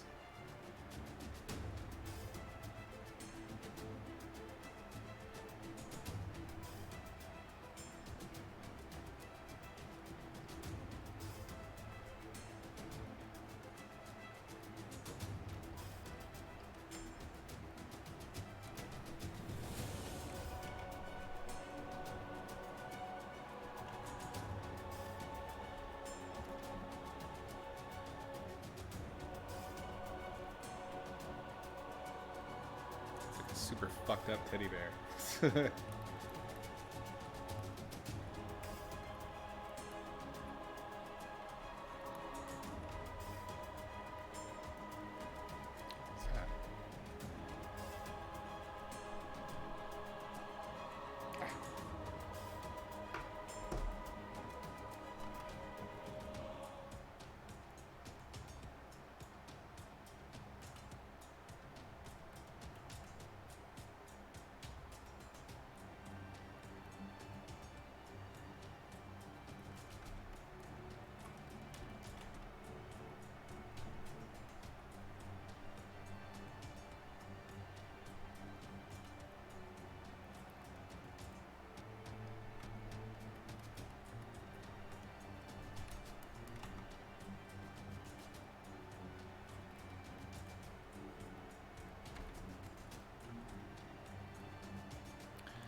So right now I'm basically doing kind of a low form of indication. I'm not trying to render. I just want to indicate the form shadows just with strokes of the tentacles.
Pardon.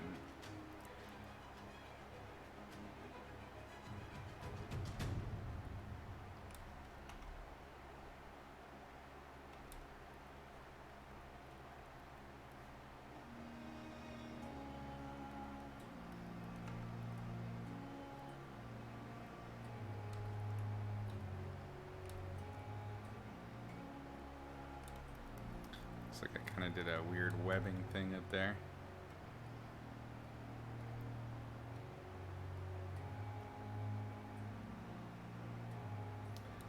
The mage says, I notice you use a lot of dark purplish tones in your paintings. Is it a style choice? I just like purple, man. I like purple. I like pink.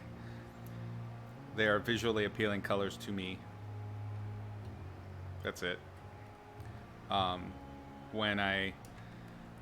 If I have an assignment that requires other colors, I have no problem using them. It's just when I'm painting stuff for myself, I just like to paint colors that I like. It's just that simple.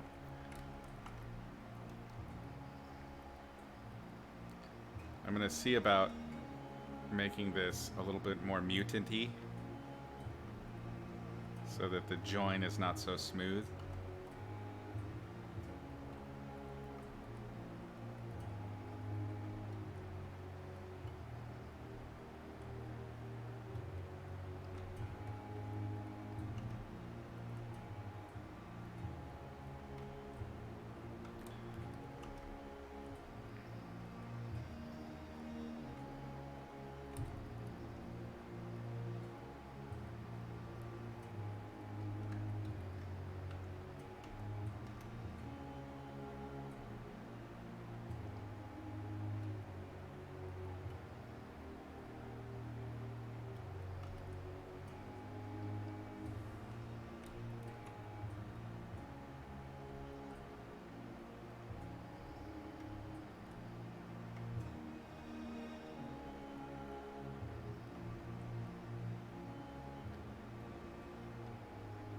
I think there's also maybe something about this combination of colors that gives a sort of acid trippy discomfort. Like they're attractive, sexy colors, but at the same time how they're being used. It's that visual pun thing. It's about taking two concepts that have unique flavors of their own, and then combining them in order to make something a little bit different. So I think that's how I approach palettes too, is I like to use palettes that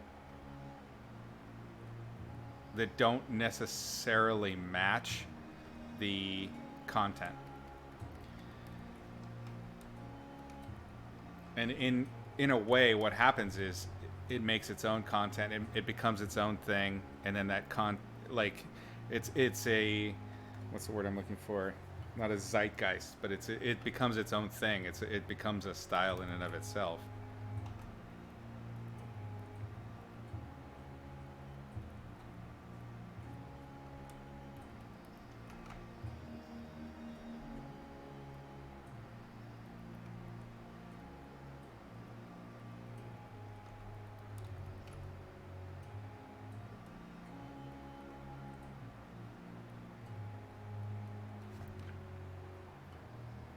Do I make thumbnails for the Magic the Gathering work I do, or just submit a sketch and then go for it if it's approved?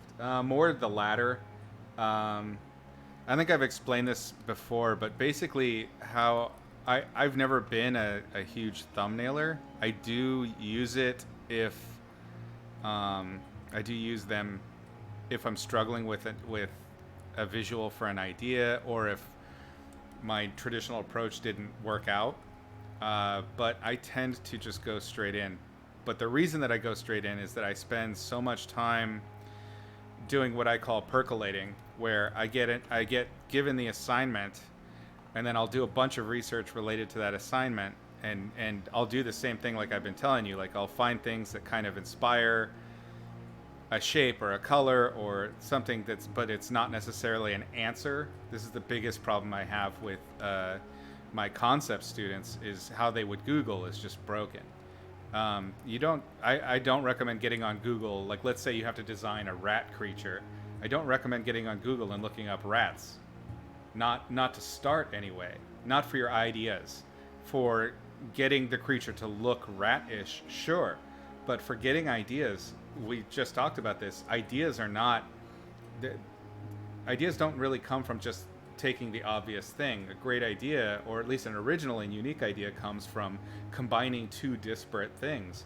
And so let's say I'm charged with designing a rat creature. I might not look up at rats at all, or if I do, I'll look for something that's rat related and then go on a search thread from that.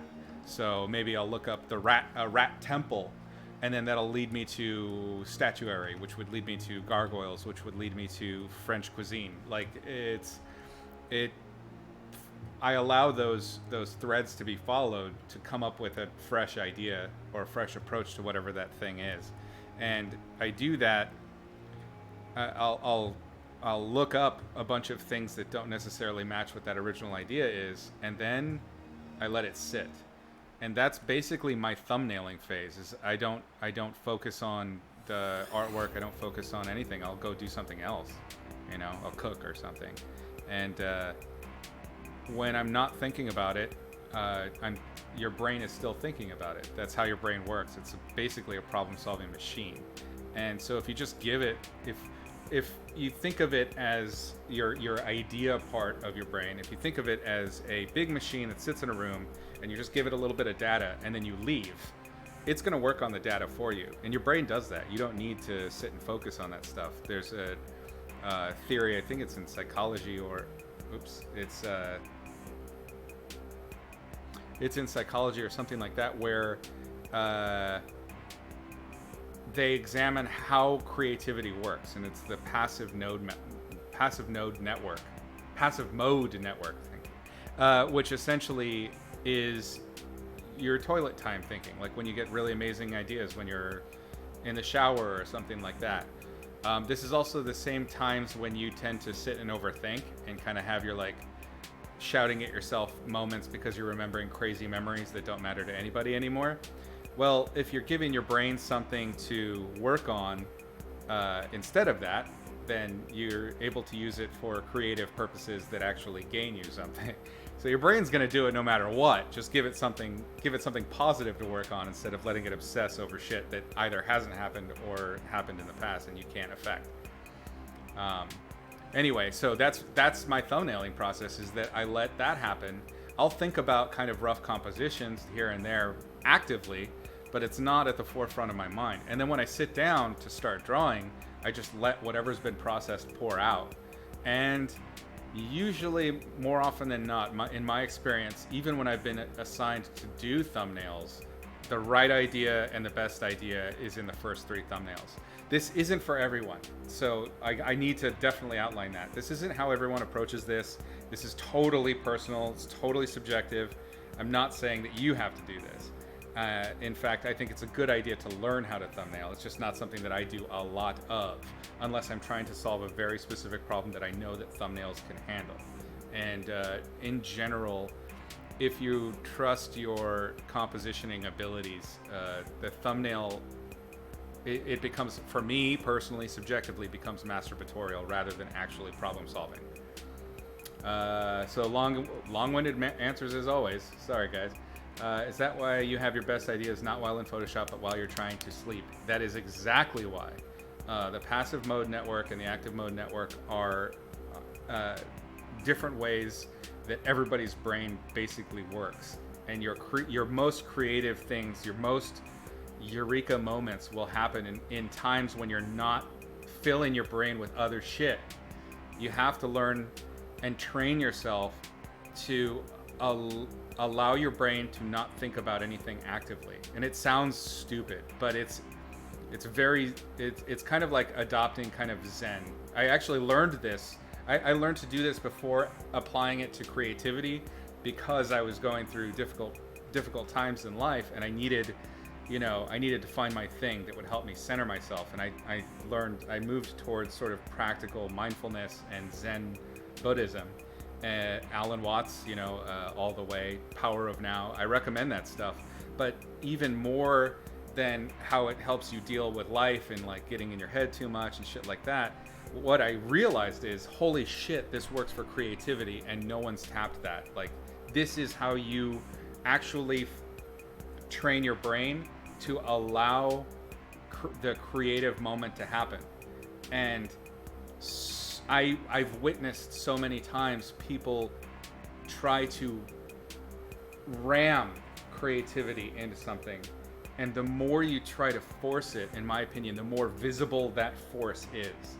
Like, it looks, when something is really creative, when something's really original and subtle, it shows. It almost has a glow to it. And I think that kind of glow also comes from, just that ability to let things be like that. So it's something that you can experience in your life, but it's also something you can totally use practically for your work.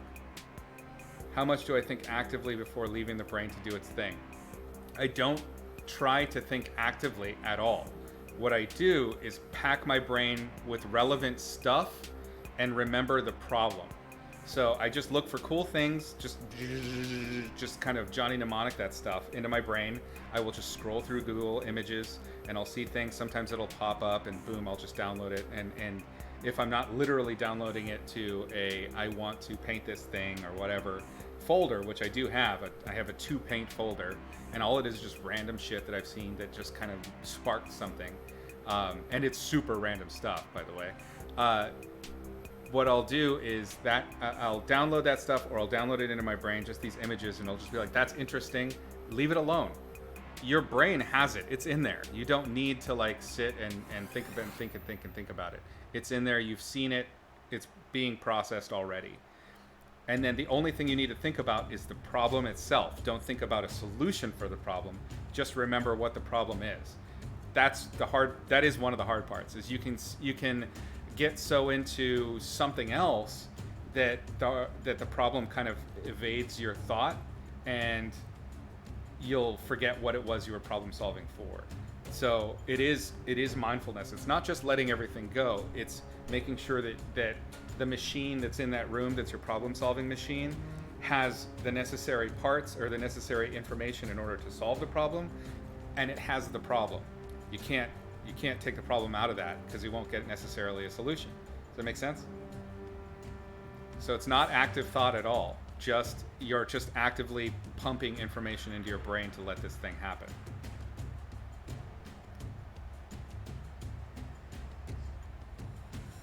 Try it sometime and see. I mean, it may not be the thing that works for you. It may be that you prefer the more like methodical, direct approach. And that, again, different strokes, different folks. I just found something that worked for me. And I think it's something that I have heard time and again from some of the most creative people. And I don't mean artists necessarily. Even scientists, Einstein, people like that have talked about how eureka moments have come to them, and they seem to come in these moments of quiet non-reflection, in these moments where you are doing the regular and the mundane, and suddenly bang, your brain has been trying in the background, trying to put all these different puzzle pieces together, and then one day, one moment, click. Two things that didn't necessarily make sense together, or you would never have originally put together, are now married in that idea. And that's, again, where ideas come from. There's no such thing as an original idea. It's some combination of disparate ideas, two or more ideas. Any tips on what you are downloading into your brain for it to have data to work with? This is where we can get into the weeds a little bit, I guess. When you're thinking about the data that you want for a specific problem solving, you need to think about this in two different ways.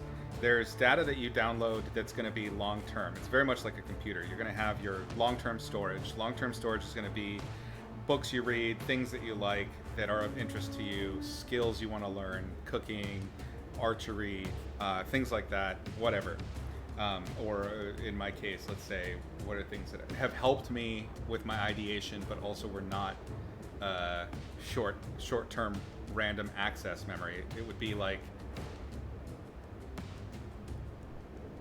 I was super into martial arts as a kid. I was super into marine biology. I was really into the history of weapons, for instance, and a lot of that stuff has been useful as like downloaded information that's been there for a long time, and I've reused it and reused it and reused it from different assignments. It's ready-made, especially when you're doing a lot of stuff for fantasy. Then what I'm actually talking about right now is your short-term memory. This is your RAM. This is not stuff that I'm saying you need to keep in there, even though it's going to be logged in there and you're going to have it, and when you need it, it'll pop up. But it's not stuff that you're really purposefully cementing into your brain. This stuff is just quick shit. Just boom, boom, boom, boom, boom. Get it in, get the visuals, and let them absorb, and they'll only be there for a little while. It's sort of like cramming for a test. I was terrible at homework in high school. I barely graduated high school. Terrible. Part of that was living condition, but a lot of it was just I was lazy, and I didn't enjoy doing the homework part. But I found I could test really easily. All I needed to do was just jam all that information in the night before, and then the next day I could use it, and then it would be gone. And that was my first experience using sort of the RAM part of my brain to problem solve. So what I'm recommending in how I do this for problem solving for an illustration or for a concept art like this is to use your RAM instead of your hard drive. And it's just about getting content in there, getting different ideas in there, and just letting them settle. The hard part will be just trusting in this process, and it takes time. I mean, it took me years just to get, sorry about that, it took me years just to get to kind of at least an awareness of how mindfulness works. I still mess up all the time. I think that's kind of one of the challenges with kind of the Zen mind is you're always going to get caught up in your head where it's like chewing on your brain. Your brain needs something to problem solve, so it's going to obsess about stuff that has emotional validation for you, meaning mistakes you've made in the past or things you're worried about in the future. That is what it is. But over time, you can train yourself to realize that what your brain is actually doing is it's just looking to problem solve. It doesn't want to hurt you. It's not trying to create emotional turbulence for you. It's just working. And if you can learn to kind of ignore the things, not ignore, but accept the things that it's working on as not pain-causing things. In that same way, you have to learn and train your brain to take those little tidbits of RAM data that I'm telling you about and trust it to just work on that problem in the background and just a little crab, right? Same thing. You think daily meditation might have its place in most fields, but especially in the creative ones. I think just mindfulness, period, should be taught to children. It should be taught in schools, giving space for people to learn how to manage what's going on in here, because it's something we all have. Everyone has this thing that's going on in here, even no matter what your mental condition, your levels of intelligence, it doesn't matter. Your brain still kind of works the same way. It's a machine that does a specific thing. And the problem is that we can associate so much emotion to the machine. So you got to be that's a whole other topic. We can talk about that for hours. Hopefully I only devoted 10 and we lost half our viewers there. Sorry guys. I should just stick to painting and not sit here and talk about Zen Buddhism. But yeah, I have found it to be very useful for ideation. That thought process, that approach is invaluable for me personally. I'm glad you guys enjoyed it. Thank you. It's interesting. It's very interesting stuff to me, and I know that it's not necessarily interesting to everyone. I got it. This is again one of my number one problems is I just don't know what people like. I know what I like, and that's about it. So I struggle with that. That's why I'm just not good at advertising, and my IPs are weird.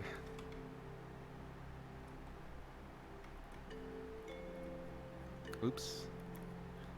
That error just happened again where it didn't color pick what I wanted it to pick.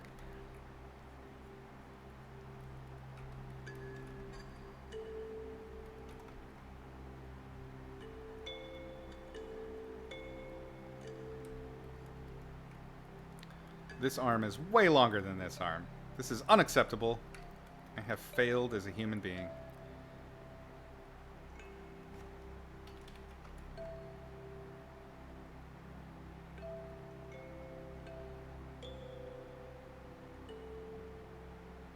If you guys saw that, why didn't you say anything? Come on now. Come on now. I need your help here.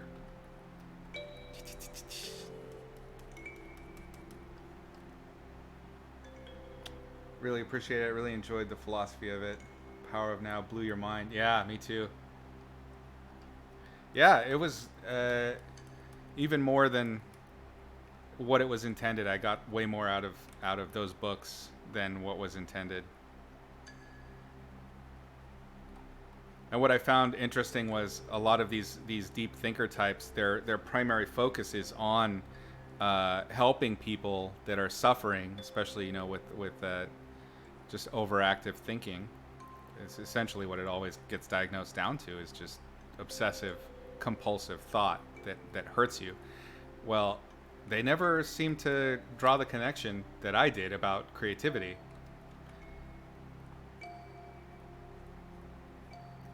So do me a favor, try it out, see if it works for you, and let me know how it worked for you. I mean, it might be an interesting thing to discuss, maybe worthy of study. I know you have your own platform, but have you considered doing a course for schoolism? They do not have anybody specifically for fantasy illustration, though it's a large field. No, I haven't. I've talked with Bobby a couple of times, but never about working for him. I don't think. I think it would be fine to work on other platforms. My primary issue with it is generally that they expect a great deal of back and forth. And what I liked about the Patreon setup is that it's kind of a one and done per month thing. I really enjoy interacting with you guys and doing these. Like the stream has been really fun, and I love the Discord and chatting and sharing information. But a formal school setting for me is less appealing. Like where I do, if not grades, but like regularly critting. Critting actually is like one of my least favorite things. I'm not a fan of repetition. And it's also why I did a video series that outlines basically everything. I mean, I'm methodically showing you in Izzy's Logic of Light and Color literally everything I know about painting. And I'm just doing it in little snippets that make it easy to learn, that build on previous snippets. Because repeating myself annoys the shit out of me. It's one of the reasons I think I'm not a great teacher is I love the interaction. I love seeing the light bulb go on. I love sharing that stuff. It's just that the after the term is done and I've taught my lessons, I start all over again. And like it doesn't have the same over time it doesn't have the same feel for me. It's not something I would rule out entirely at all. It's just I haven't found the format for that works, that helps keep me engaged on my end. So far, this has been the best that I can find for me. I did do a CGMA a long time ago. That was a character design class. That was pretty fun. And then, of course, I've done iterations of Izzy's Logic of Light and Color as a class in person many times. That's basically where what you guys know and love came from, was from my in-person classes. Except these Gumroads are much more G-rated. They are much less likely to get me in a lawsuit, so that's good. The difference between having students assigned to you versus people that come to your class because they want to learn is when you're teaching a class of randos, the goal is to keep their attention long enough that you actually can communicate the things that you have to teach. So it became, and I actually didn't mind this. I did like this part of it. It's like 70% entertainment, 30% information, which is fine. But it also meant that my entertainment was really like out there and really provocative in order to capture them and keep them, focused on the ideas that I'm trying to share. And hopefully for a lot of them, and many of my students are now, lead concept artists and art directors in different places. I hope they remember those lessons fondly. I think they probably remember them because there was a lot of weird shit that happened. The stream is kind of similar, I think, but it's more organic. Ugh, I'm hating these secondary boobs are just not doing it for me.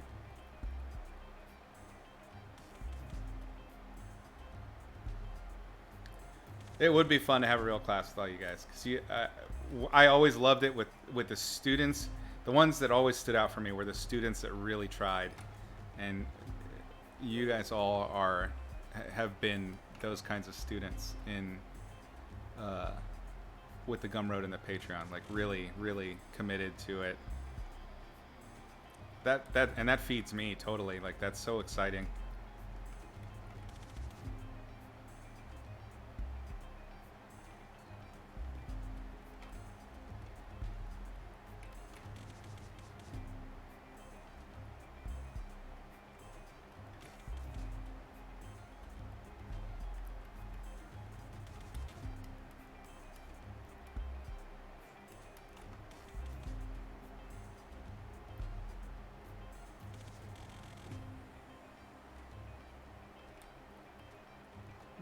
Actually, that is better.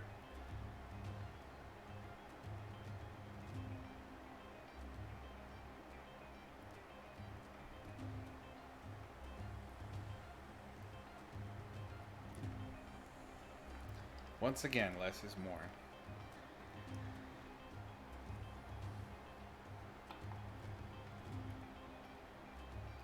Do I have a Gumroad on character design? No, I don't really have one that's just basically only character design. I'm happy to do them. I just don't think that they have a place. Excuse me. Pardon me. They don't have a place in the logic of light and color, which is purely a, if not illustration, just a understanding of how light and form behave in order to create three-dimensionality with something. I have thought about, because in a lot of ways I've taught most of the major concepts are there. All I'm doing now with our lessons is giving refinement and giving more detail to those concepts. That's the lessons on average these days. Every now and then I'll find one that's like, oh yeah, this is something I forgot to cover or I didn't cover well. Almost everything's been just clarification lately. So it might be time to take a little break and start working on a different, not a class, but a different series. And I think character design and creature design would be a big one.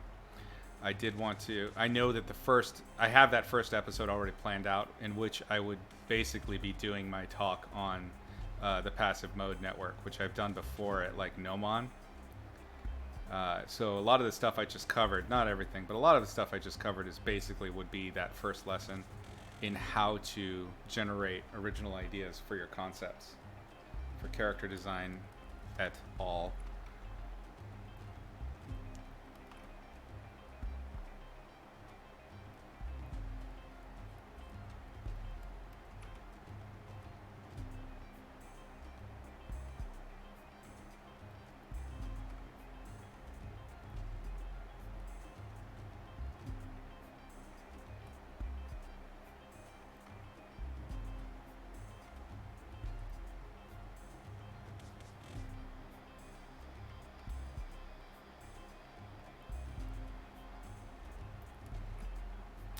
If you're looking for in-betweens right now, there are a couple of episodes on Gumroad that are about posing, staging. They're all very figure specific. I think the posing one would be useful. I think there's some kind of rough anatomy lessons. I can't remember.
Damn it.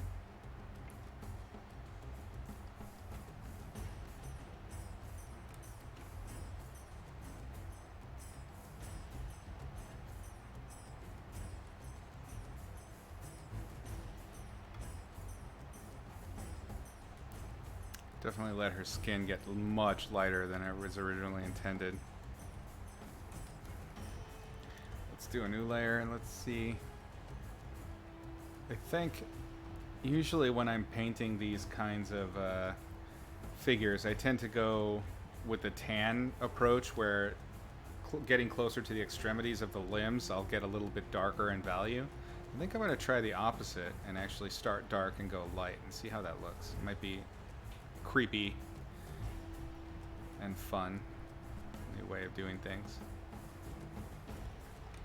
So let's try that now. Let's make a new layer. Wait, I did that already. Let's set it to overlay also.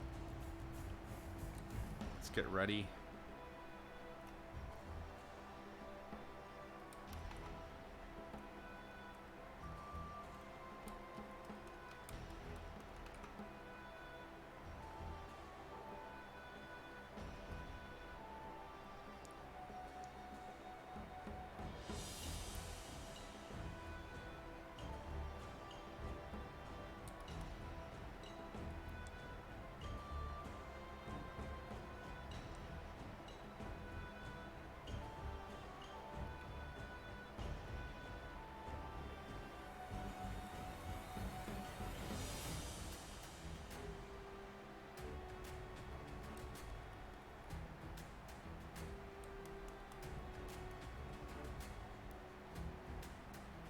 Oops, did the opposite. See, such an impulse. I want her hands to be pale and ghastly.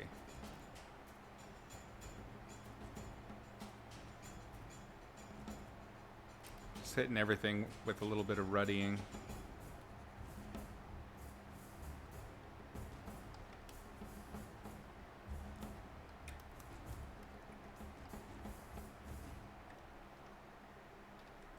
Group that.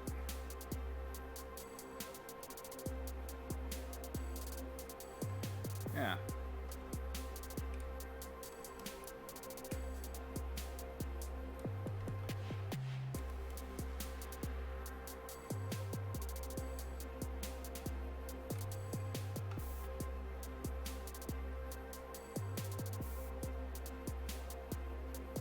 I'm just erasing out of that that layer I just made, just to create a little bit of texture in the specular light side. Do I ever do chromatic aberration effect? I have done it. I definitely did it a lot and experimented with it when it was really a huge fad. I didn't stick with it because I felt like it was not cheating, but it was... What's the word I'm looking for? I'm all about visual manipulation, because that's basically what we do as artists, is manipulating our viewer. But there was something about it that felt like it made, like it was easy mode almost. Like it makes a person kind of like go, why are my eyes responding to this? And it's because your eyes are vibrating. Your eyes don't like to see that kind of color combination right next to each other. It creates this vibration in your eyes, and it's almost a discomfort. But it's also, because it's strange and odd, it kind of drags you in. So I don't mess with it that much. I really don't do that much post-processing. It's almost always my final effects are the value accents that I do, the lightest lights and the darkest darks.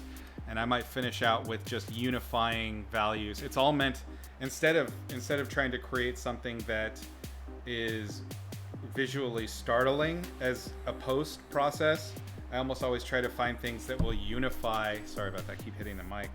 That will unify and soften those differences that would make it visually startling. I want to make the things that make a viewer stick around and gravitate toward whatever I've done, be the subject of my painting, and the quality of it itself rather than a specific kind of trick. The tricks work, and I love artists that do them, especially those that do them really well.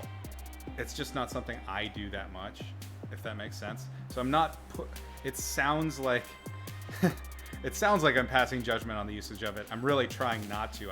Because I think it's very cool. I just don't like to use it for my work because I'm trying to do something else with it, if that makes sense. I love some of the work that uses it. My favorite thing now is it's pretty popular at the moment, is doing like really chunky, not chunky, but breaking hue keys completely in order to introduce all these crazy colors. The values are correct, but the colors get like kind of out there. I love it. It's not something I would do a whole lot of. I like to play with it. I like to experiment with it, but it's not something that I would do as like a style choice because it grabs in a different way. It grabs on the style. You can obviously do it with substance, but the style is the thing that you read first, if that makes sense. You've seen a resurgence while looking at all of the Riot splash artists. Yeah, I think it's coming back for sure. And I think the reason is because of the popularity of the other color splash I was talking about, where you're using hues that are discordant with the area, and it also creates a visual vibration, a noise that you respond to. I think it works, especially for marketing. It's a great idea. If you're doing illustrations for marketing like Riot does with their splashes, yeah. The idea is to grab the viewer and get them hooked.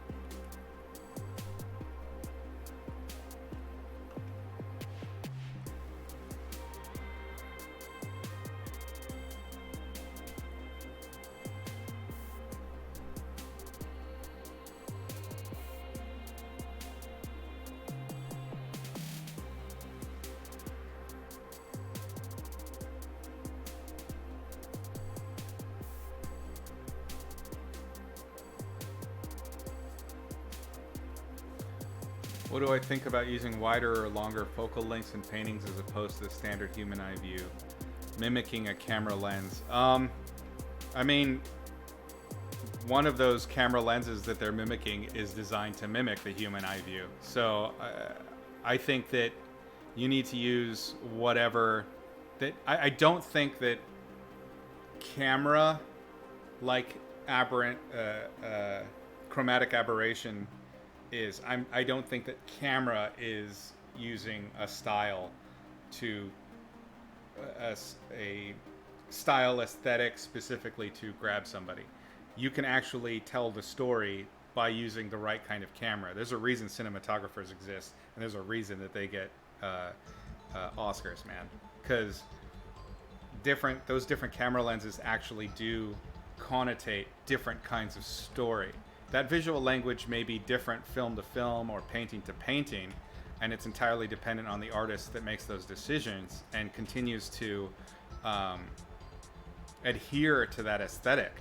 But they develop their own visual language with them. And so, to me, I think that different focal lengths for different stories is great. It's a perfectly viable way to communicate the narrative that you're after.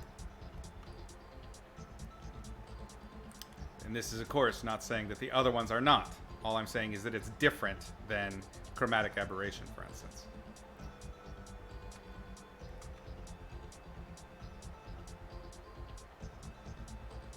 And I do try to use different kinds of camera focal lengths when I'm painting. It's something I've been working on lately. It's hard.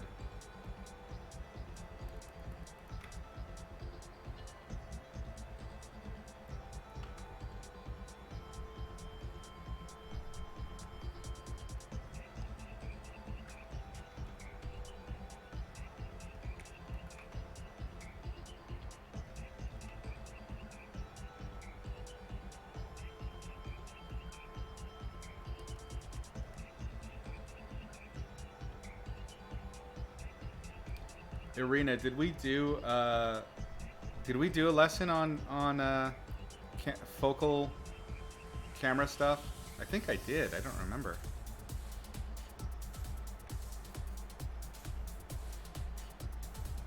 Somebody might remember. It's totally, I'm spacing on it.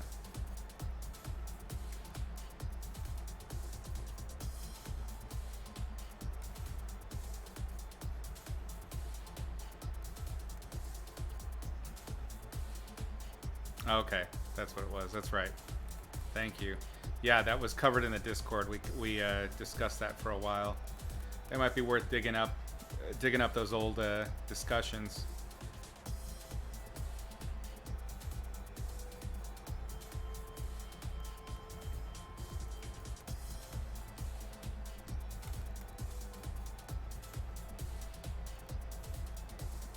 Excuse me, damn. Coffee's just killing me. We went in depth during the... Oh, right, the environment painting critique. That's right, with the wind monster. Right? I think we did talk about that.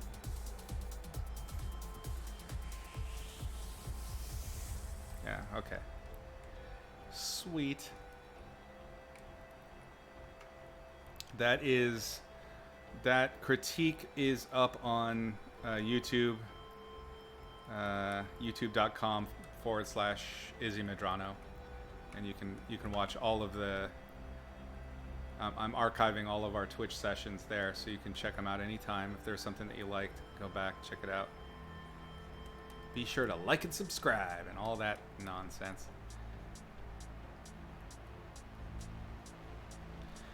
Wow, that's a bit better. One of the things I like to do every now and then, just for fun, if I just did an entire layer that was in an unusual or non-opaque layer style, I like to turn it on and see what it looks like. Let's take a look. Ah! That's crazy. It's so funny how that works out. Anyway. It's the second painting to be critiqued during the first session. Awesome. Thank you, Irina. Yeah, so episode number 1 of Sketchin with Izzy. The whole playlist can be found on the YouTube.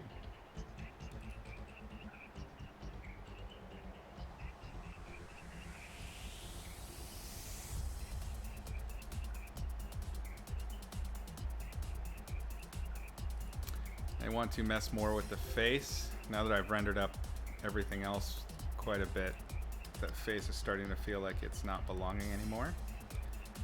So let's get in there.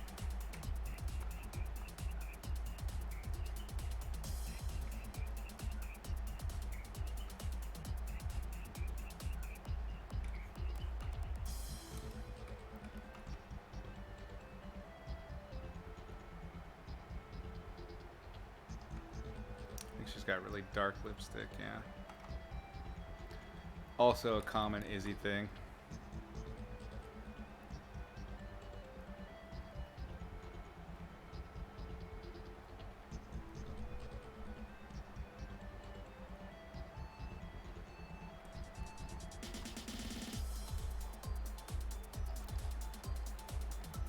So here's an interesting little technique for painting. I think it works on any lips, but if you're trying to make them look extra kind of luscious-y, what I tend to do is I'll go with a less saturated, darker color for the bottom lip and use the speculars in order to make that pop. And then the top lip, because the light is generally coming across it or raking through it, I saturate that and keep it a little bit lighter to imply the subsurface scattering. Sometimes words just vacate me, sorry. And then I'll hit it with just a little bit of shadows here and there to help create the form of that thing, create the form of the different lip sections. And it usually kind of comes out looking like really done up lipstick, or it has that kind of candy feel to it.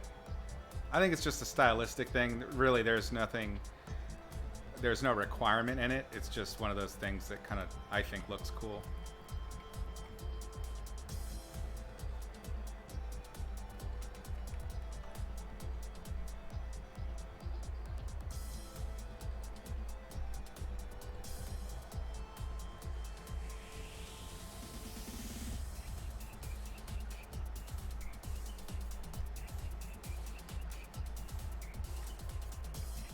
See how little I needed to do, and from a distance it kind of reads like it's got, like light is going through it a little bit.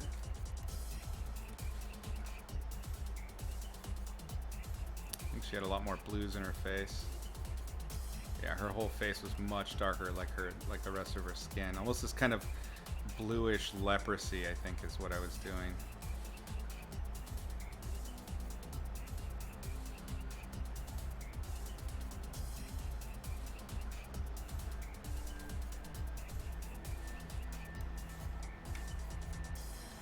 Because we did a little bit more carving in with that levels layer way back when,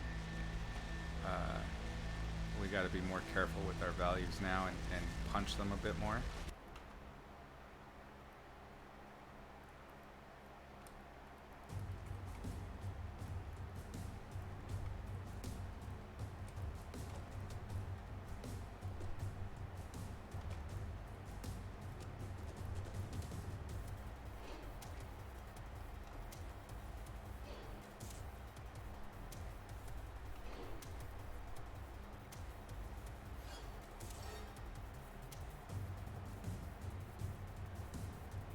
It can be very tempting to paint the face planarly, and we do that a lot because we learned faces usually originally from drawing them.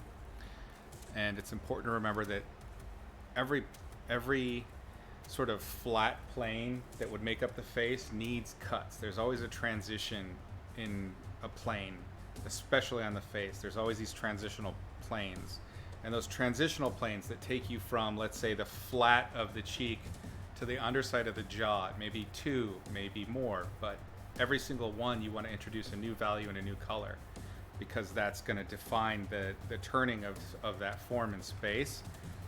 And it's something I do a lot incorrectly, like with the chin in particular, the bottom of the chin. I will generally almost always initially paint the chin all the way to the bottom of the jaw and forget to paint those transitional values of the chin. So there should be a mass down here that represents this chin turning down towards the neck.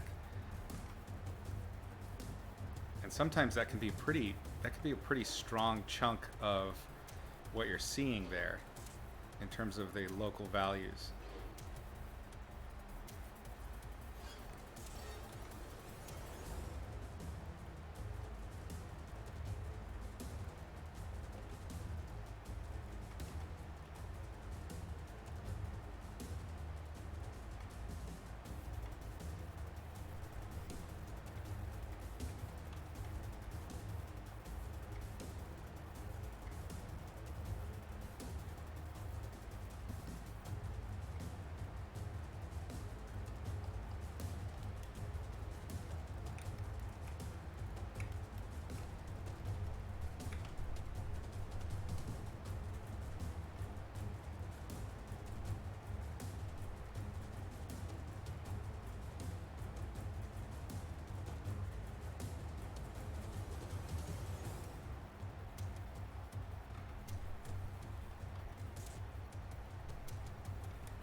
Get a little liner texture brush, not that one.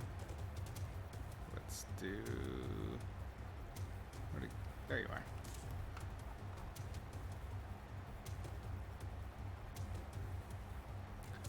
Common thing people miss on the lip is that at the end of the lip, I don't know if you can see it on mine, so you have the mass of the lip that kind of comes out like this, and then there's a little ridge where there's a difference in the flesh. You have the flesh of the face where it meets the flesh of the lip itself, like the actual lip meat. And there's a secondary little dip there, and because that changes shape, that juts out just a little bit on some people or juts in on others, that's a direction change, which means that light needs to pick up on it. And if you've glossed and smoothed that surface with something like lipstick, then you have to have a specular there. A lot of people forget this little lip bridge.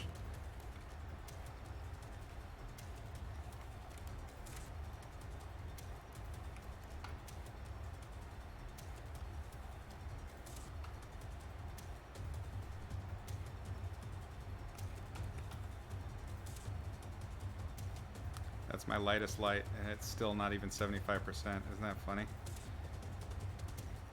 This is definitely a problem I have these days. It's just being too tight with my value keys.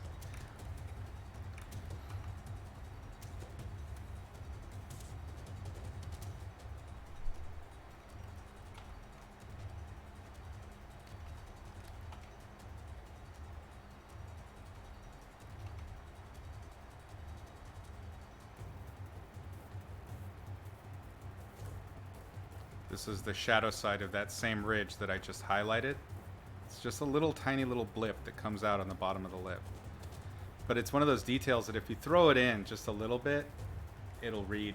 It's like an extra little juicy thing.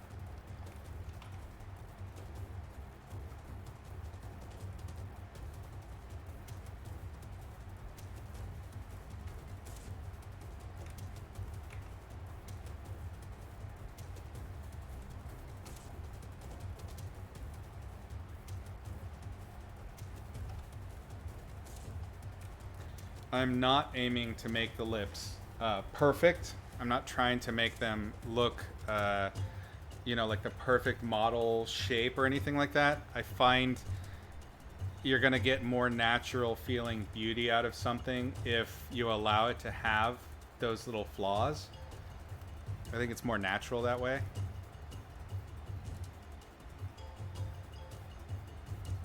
So maybe the lip's a little bit thicker on one side. That's okay.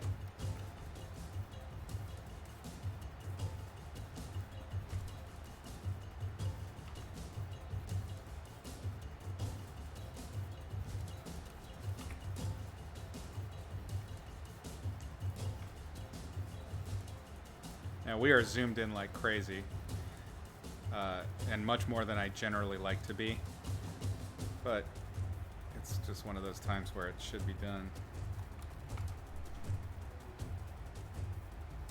I believe this is called a frenulum.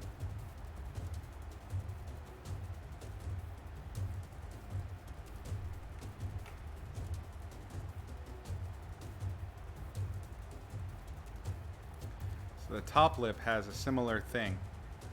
As I was talking about the bottom lip having that little jut out, the top lip has something similar, but you don't see it so much as a jut out as a cut back. And that cut back is the opposite. It goes for bright. You want to go for shadow instead of brightness. This is just little tiny anatomical cues that help sell the reality, the real feeling of it. So this little tiny tuck back for the top of that labial mass. Doesn't take much, just a little tiny shift in value. And it gives you that much stronger feeling of reality.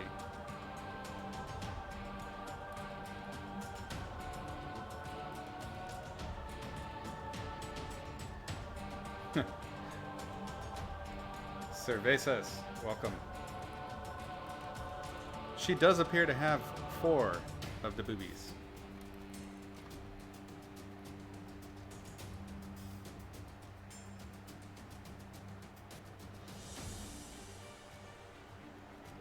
I'm doing a painting featuring a character I designed some time ago here.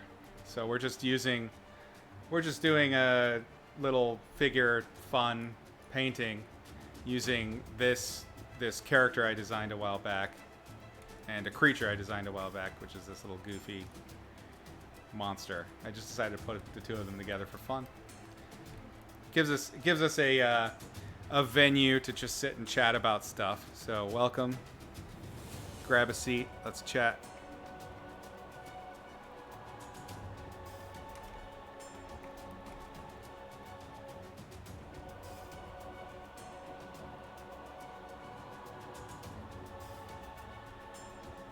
So, based on everything that we've been talking about, in terms of playing visual motifs against each other in order to create visual interest, right? So you can see what I've done here is pretty clear. I have 2 pairs of very soft things. And what am I splitting them with? Saw blades. that visually, you know, you're not paying attention to it. It's not something like you're like, oh, saw blades and boobies. It's just something that your brain sees. What's that Red Letter Media thing? You didn't see it, but your brain did. Same idea.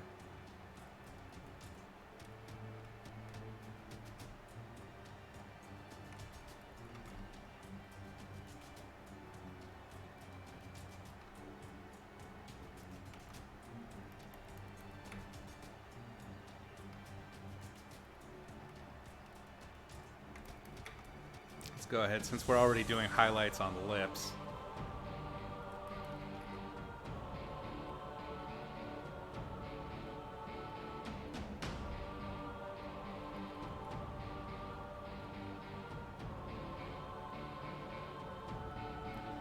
Remember, first lesson right there. That's what that is. Hills and valleys. Only the aspects of the form that are perpendicular to your light source, and that's how you can pick out speculars like that really quickly.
Isn't it time for bed, Irina?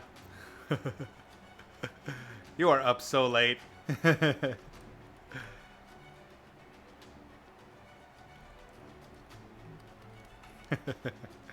Well, don't forget, all these videos, they're kept on YouTube, so if you need to drop out, no problem. We understand. I just feel bad keeping you guys up so late over on the other coasts. But really, there's straight up, there's just no way to stream and get everybody in at the same time.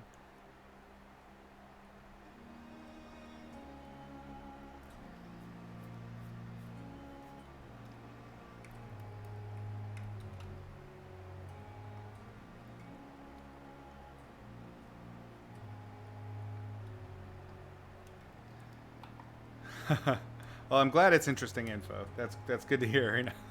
I do worry sometimes when I just blather.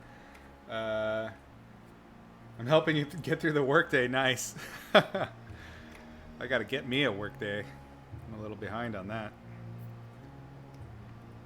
So Vasas asks, "You're from the U.S.?" Yeah, originally. I'm currently in the Pacific Northwest.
You work in slot machine illustration.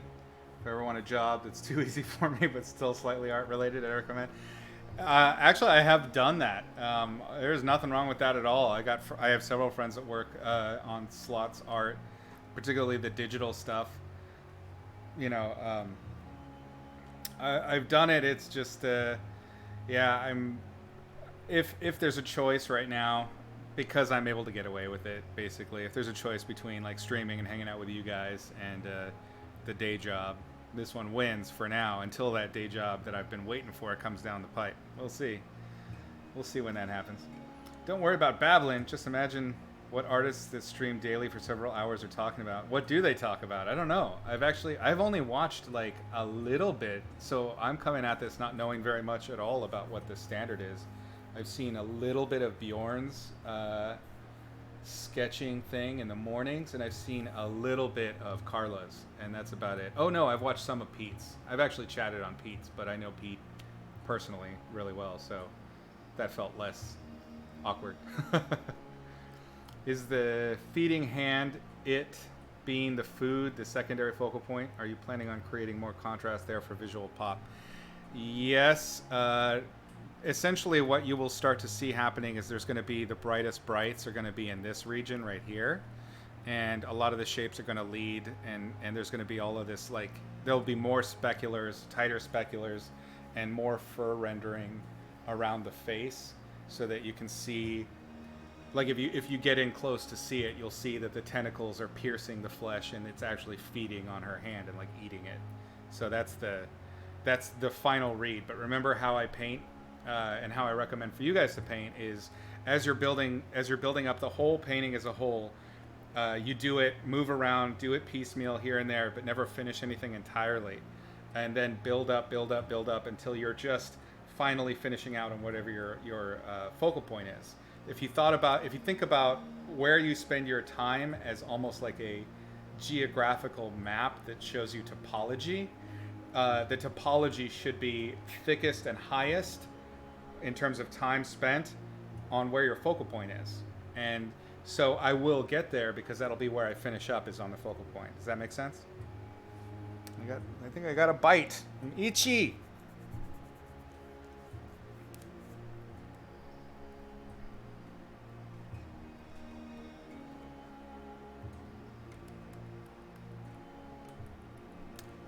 Eel bite, don't say that shit. Got no eels in here. Eels can't fly yet. Can they? Flying eel sounds terrifying.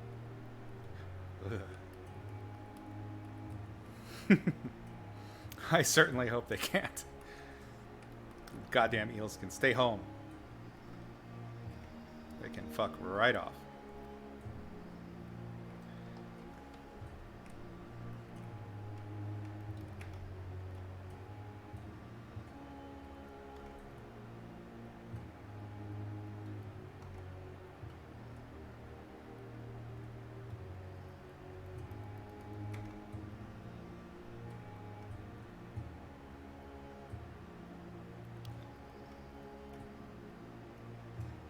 That ulnar bump is definitely a great landmark to always try and keep mapped in your images when you're doing hands.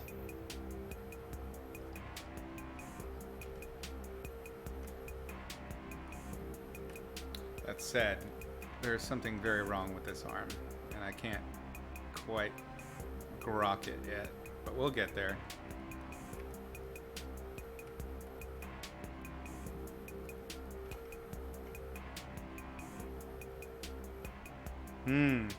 Sounds like I'm giving away too much milk. No one wants to buy the cow now. Poor cow Izzy. No love.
be very tempting when you're painting fingernails to just paint the fingernail shape as the symbol.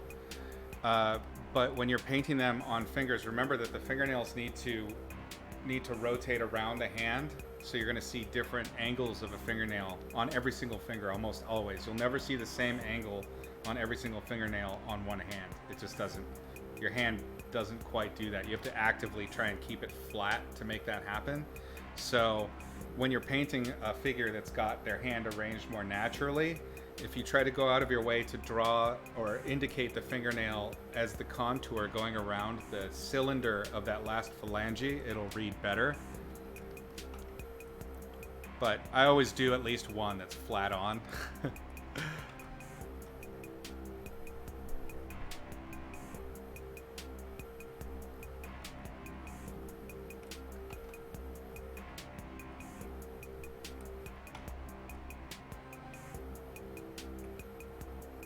Also, I think when people are doing like I'm doing and painting things without reference, it's because they've drawn or painted their own hands in particular a whole lot. I think I've mentioned this before, that my hands always look kind of like chunky and mannish, like in a Vienna sausage. I enjoy easy cheese and crackers too much kind of way, and that's why. My little hooves, my little hoovies.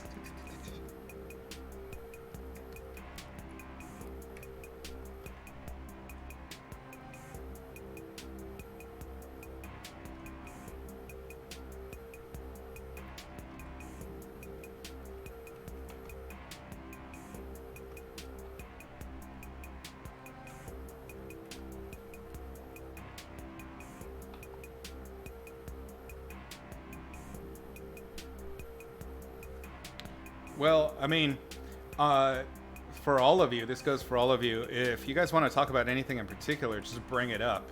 Believe me, I got opinions on everything.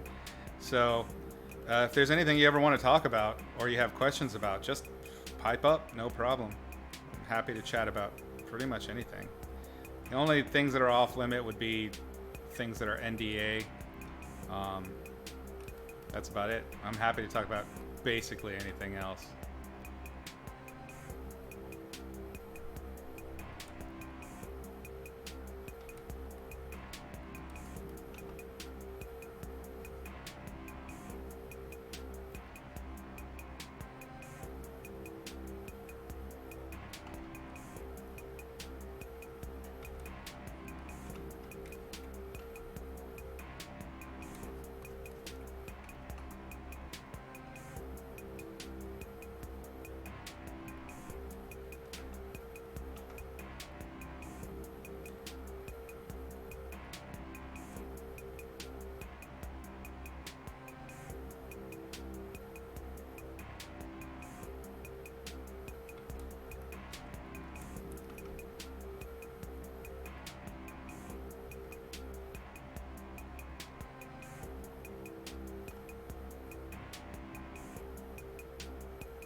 So this is me trying really hard to do the sergeant thing of just like implying just with single strokes, make complex features.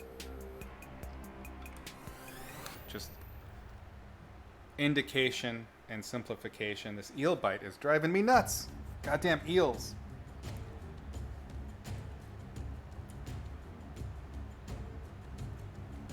And this is another kind of fun little thing with hands. I know I've mentioned this in previous episodes, but not on stream, I don't think. And that is, hands are tough. They're hard for everybody. Don't feel bad about it. It just takes practice. But one of the fun little things is if you get one hand pretty solid, and it's ideally your focal point hand, you can be a little bit squidgy elsewhere. If you look at some of the, there's a couple of really amazing new magic artists that I'm totally smitten with. They're so good. They crush the rest of us. And I've noticed one of the things I see a lot is one of the keys is getting one really, really good hand painting, and then the other ones are kind of, the other hand is much less refined, and it's that focal point thing, man. It's just so smooth. Like that. One thing I'm seeing in particular is really great gestures with the hands, like really mime style gestures, and getting a couple of really good, you know, good hands. That'll carry you. That'll carry the rest of the hands in the painting.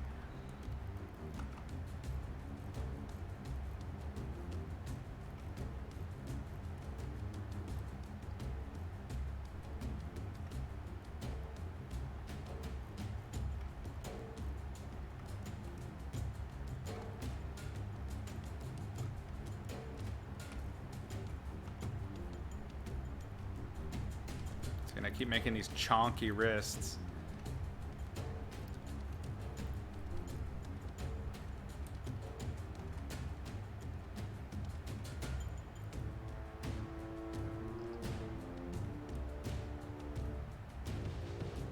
Do I take photo references of myself for stuff like hands? I have, absolutely.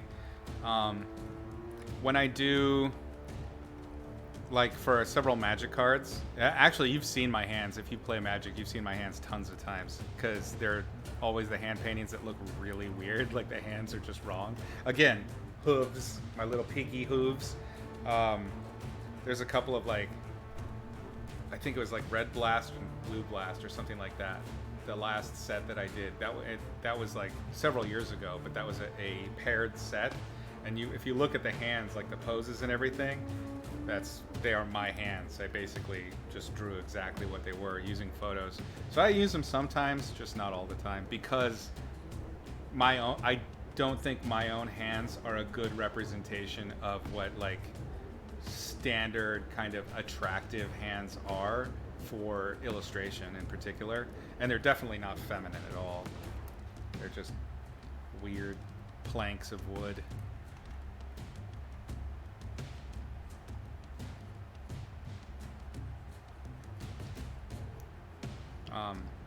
One thing I've done a lot, especially when I was on the boat, I remember doing a lot of like facial expression stuff where I'd use the webcam and I'd like make a face and then set the timer, and then I would use that for reference. But even then, everything that I paint ends up looking like me, and so I try to avoid that as much as possible. See if I can find things online, or even shooting friends. I've done that.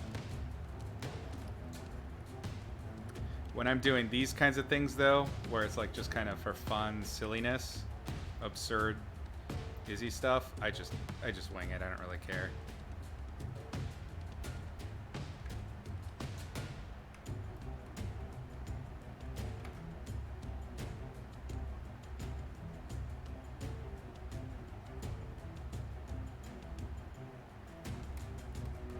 Here's a fun thing. So when you have a bright, let's say we're gonna just make this whole wrist section the brightest chunk right here, this join. So let's say you got a little bright spot like that, and you want to make it using that, making that illustration like glow, that sexy little. It's a bright spot next to an extreme dark spot. This is a fun little trick you can do. You can grab the mid-tone values that would be the outer section of that, and I've already kind of started doing it. Really pump up the saturation and the brightness just a little bit, and then paint into the shadow right around that.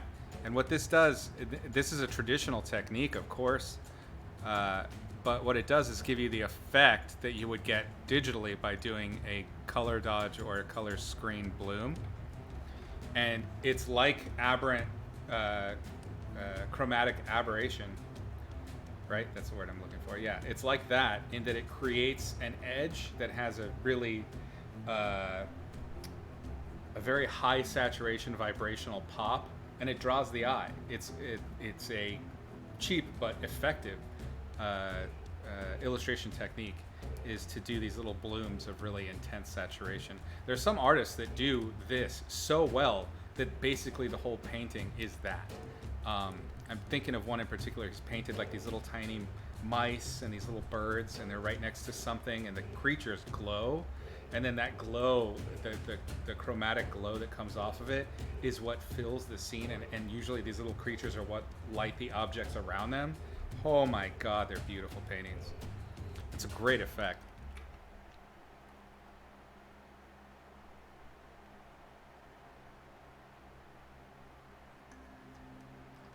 I want to say Rob. I'm not 100% on that though.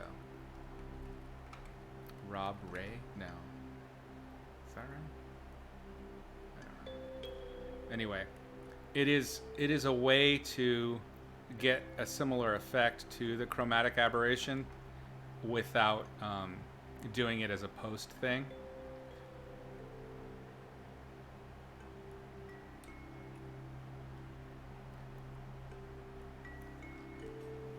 I think what happens with a lot of that post type stuff is if you know about why it works on the eye of the viewer, and if you know if you understand light and form and photography enough to understand what is actually causing that in photography, you can find ways to kind of mush those together a little bit and create stylistic little pops here and there that can create visual interest like that.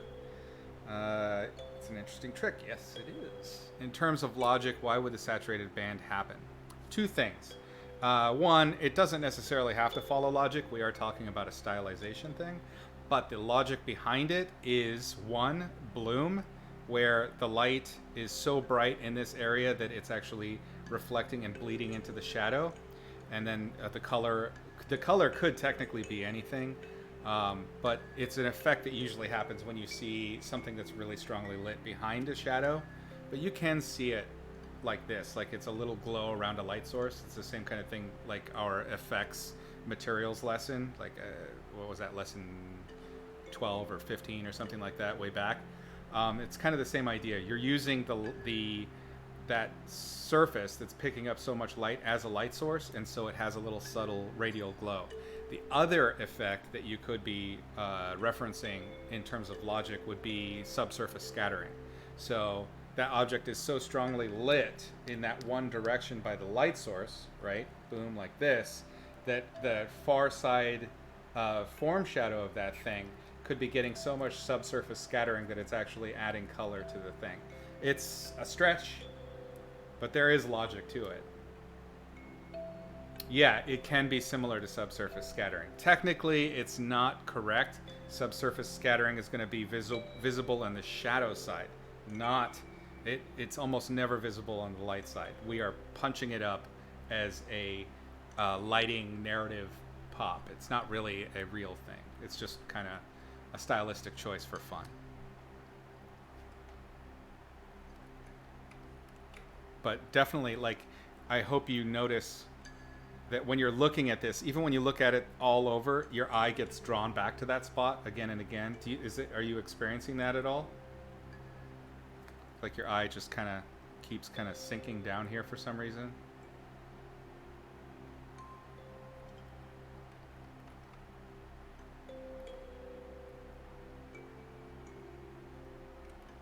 Yeah. That's what I'm talking about. It's a manipulation of your viewer.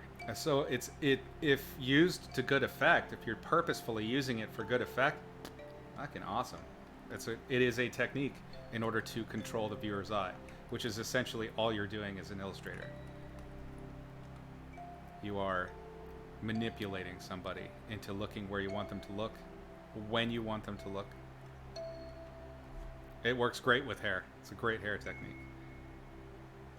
Unfortunately, our figure doesn't have any. Also, of note, be careful with this technique. You do not want to do it everywhere. Less is more. It's definitely one of those things that you want to have little glows here and there. If you do it everywhere, then nothing's going to have that special drawing the eye to it thing. Does that make sense? If everything's special, nothing is, right? Same is true here. You pick your spots. Make them make sense. Make it work. and it'll feel right. Otherwise, you're going to end up with effectively just chromatic aberration, where everything is vibrating.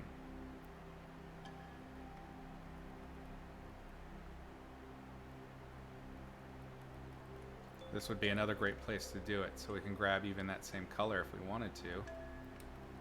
And we could hint at it on the outside. Let's do a little bit brighter.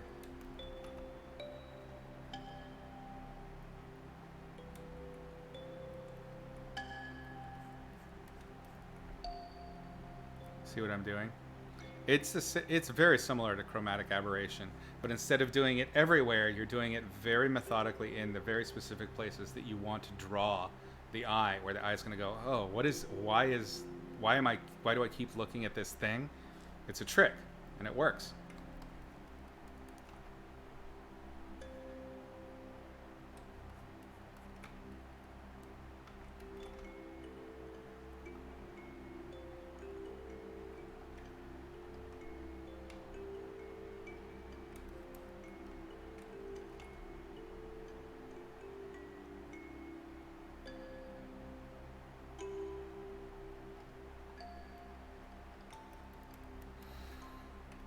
Okay, now I need just some good delineation colors for this hand. That did not pick up the right color at all. Jesus.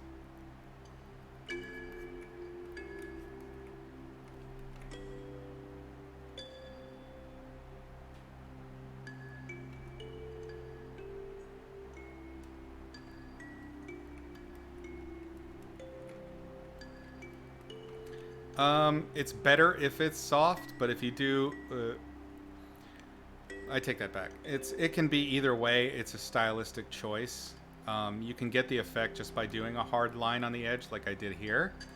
But I find that it tends to look more romantic, more...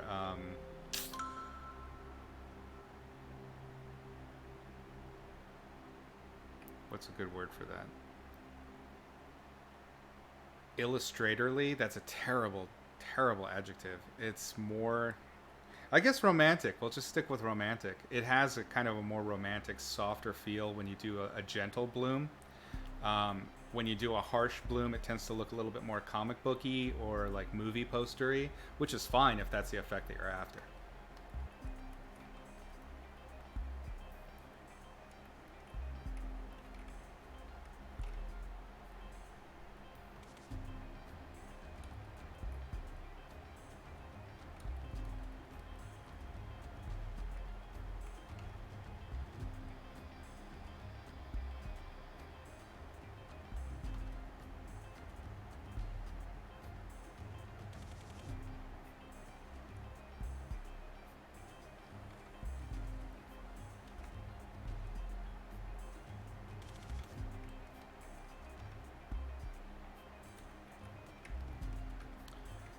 Oh, gang. We have been painting and hanging for a long time. Look at that. 3 hours and 30 minutes. You all are amazing. That said, I do have some other things I do need to get to eventually today, like walking the dog and stuff like that. So, Irina, you should go to bed. It's up late. Thank you all for hanging out. I think I'm going to have to bow out now, and we can finish out. I'm going to keep working on this, and I'll post it when it's done. I really would prefer not to do another stream just on this image, but yeah. Let's see. I'm going to try and finish it. I'm going to try and finish it this weekend. If I don't, we'll work on it together and finish it up next time, hopefully. I don't know. I always find new things to paint. You know how it is with me. But I prefer to start something new, and then we can have new questions and all that sort of stuff. So hopefully you had fun, and it was good to see me again. It's all as I enjoy hanging out with you guys streaming. I will say hi to the dog, absolutely.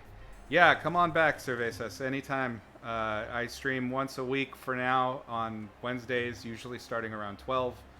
I have not gone this long before, I don't think, but it was really fun, and we had a lot to talk about. So hope you all enjoyed yourselves.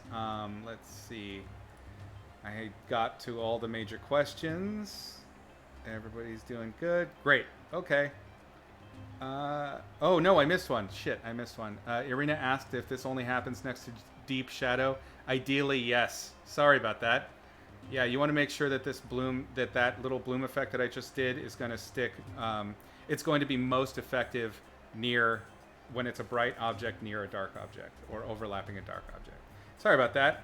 Anyway, thanks for hanging out, gang. As always, paint smart, paint sexy. We'll see you next week.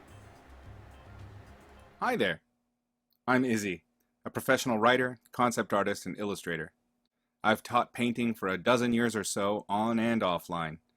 Many of your favorite illustrators and designers have studied with me or under me and have gone on to teach in their own right. You're here because, like they did, you want to learn to paint realistically for illustration or concept art. Well, worry not. You're in the right place. Grab a seat.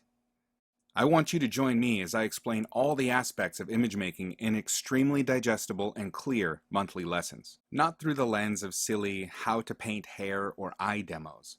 That shit is carnival tricks.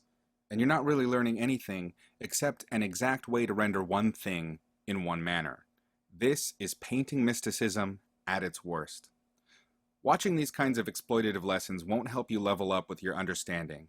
Sure, now you can paint sparkly hair, but what if you want to paint a dragon, or figure out how to render a sea of fire, or depict a one-eyed transgender space marine dying in the vacuum of space?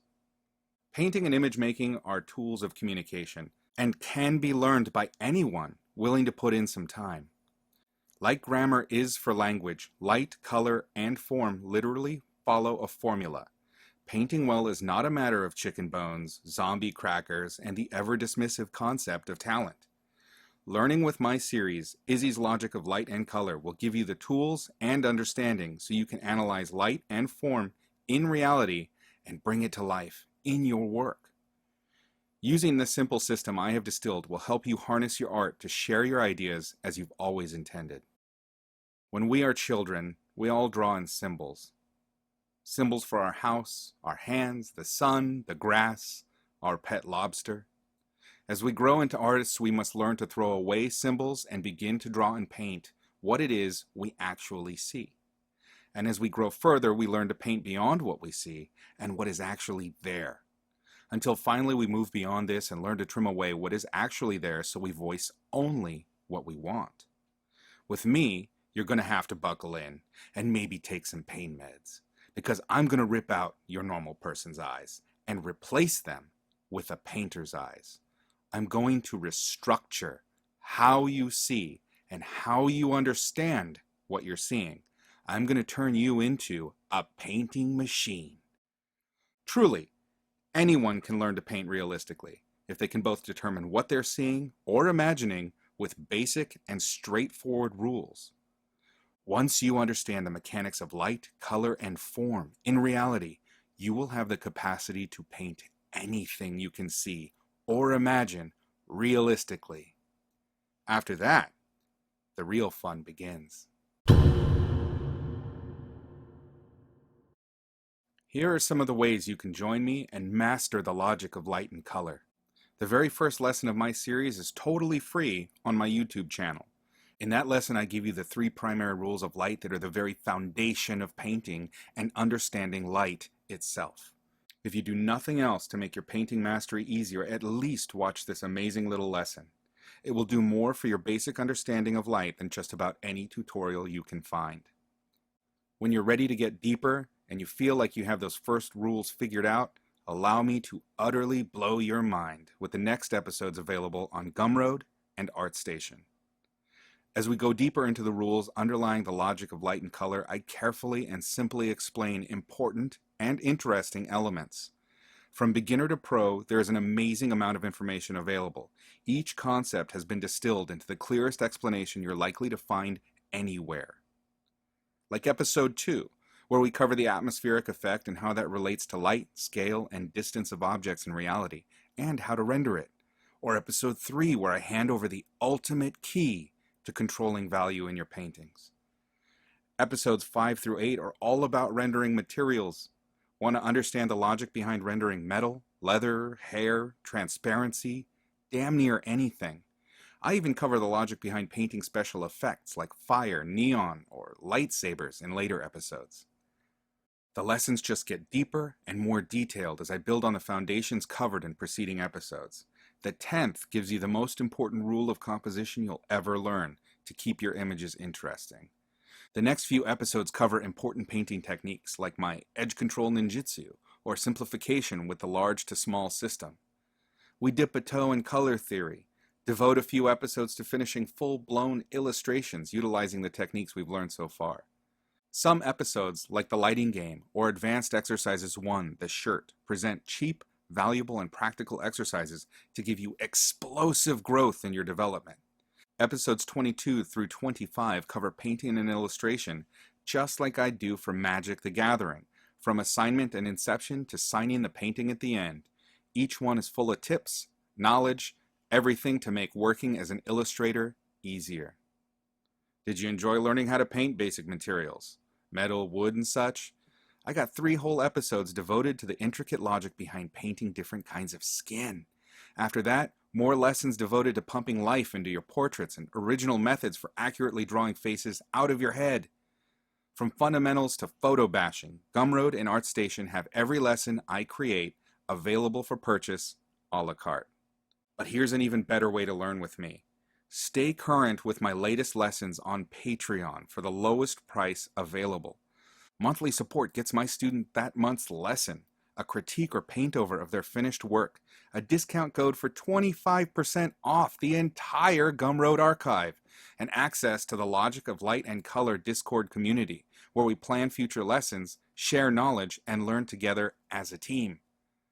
The absolute best method is to join my Patreon classroom at the Student Plus tier, where you'll get everything I just mentioned and a free episode from the archive every month to accelerate your mastery at your own pace. You've decided to take control of your painting and master Izzy's logic of light and color.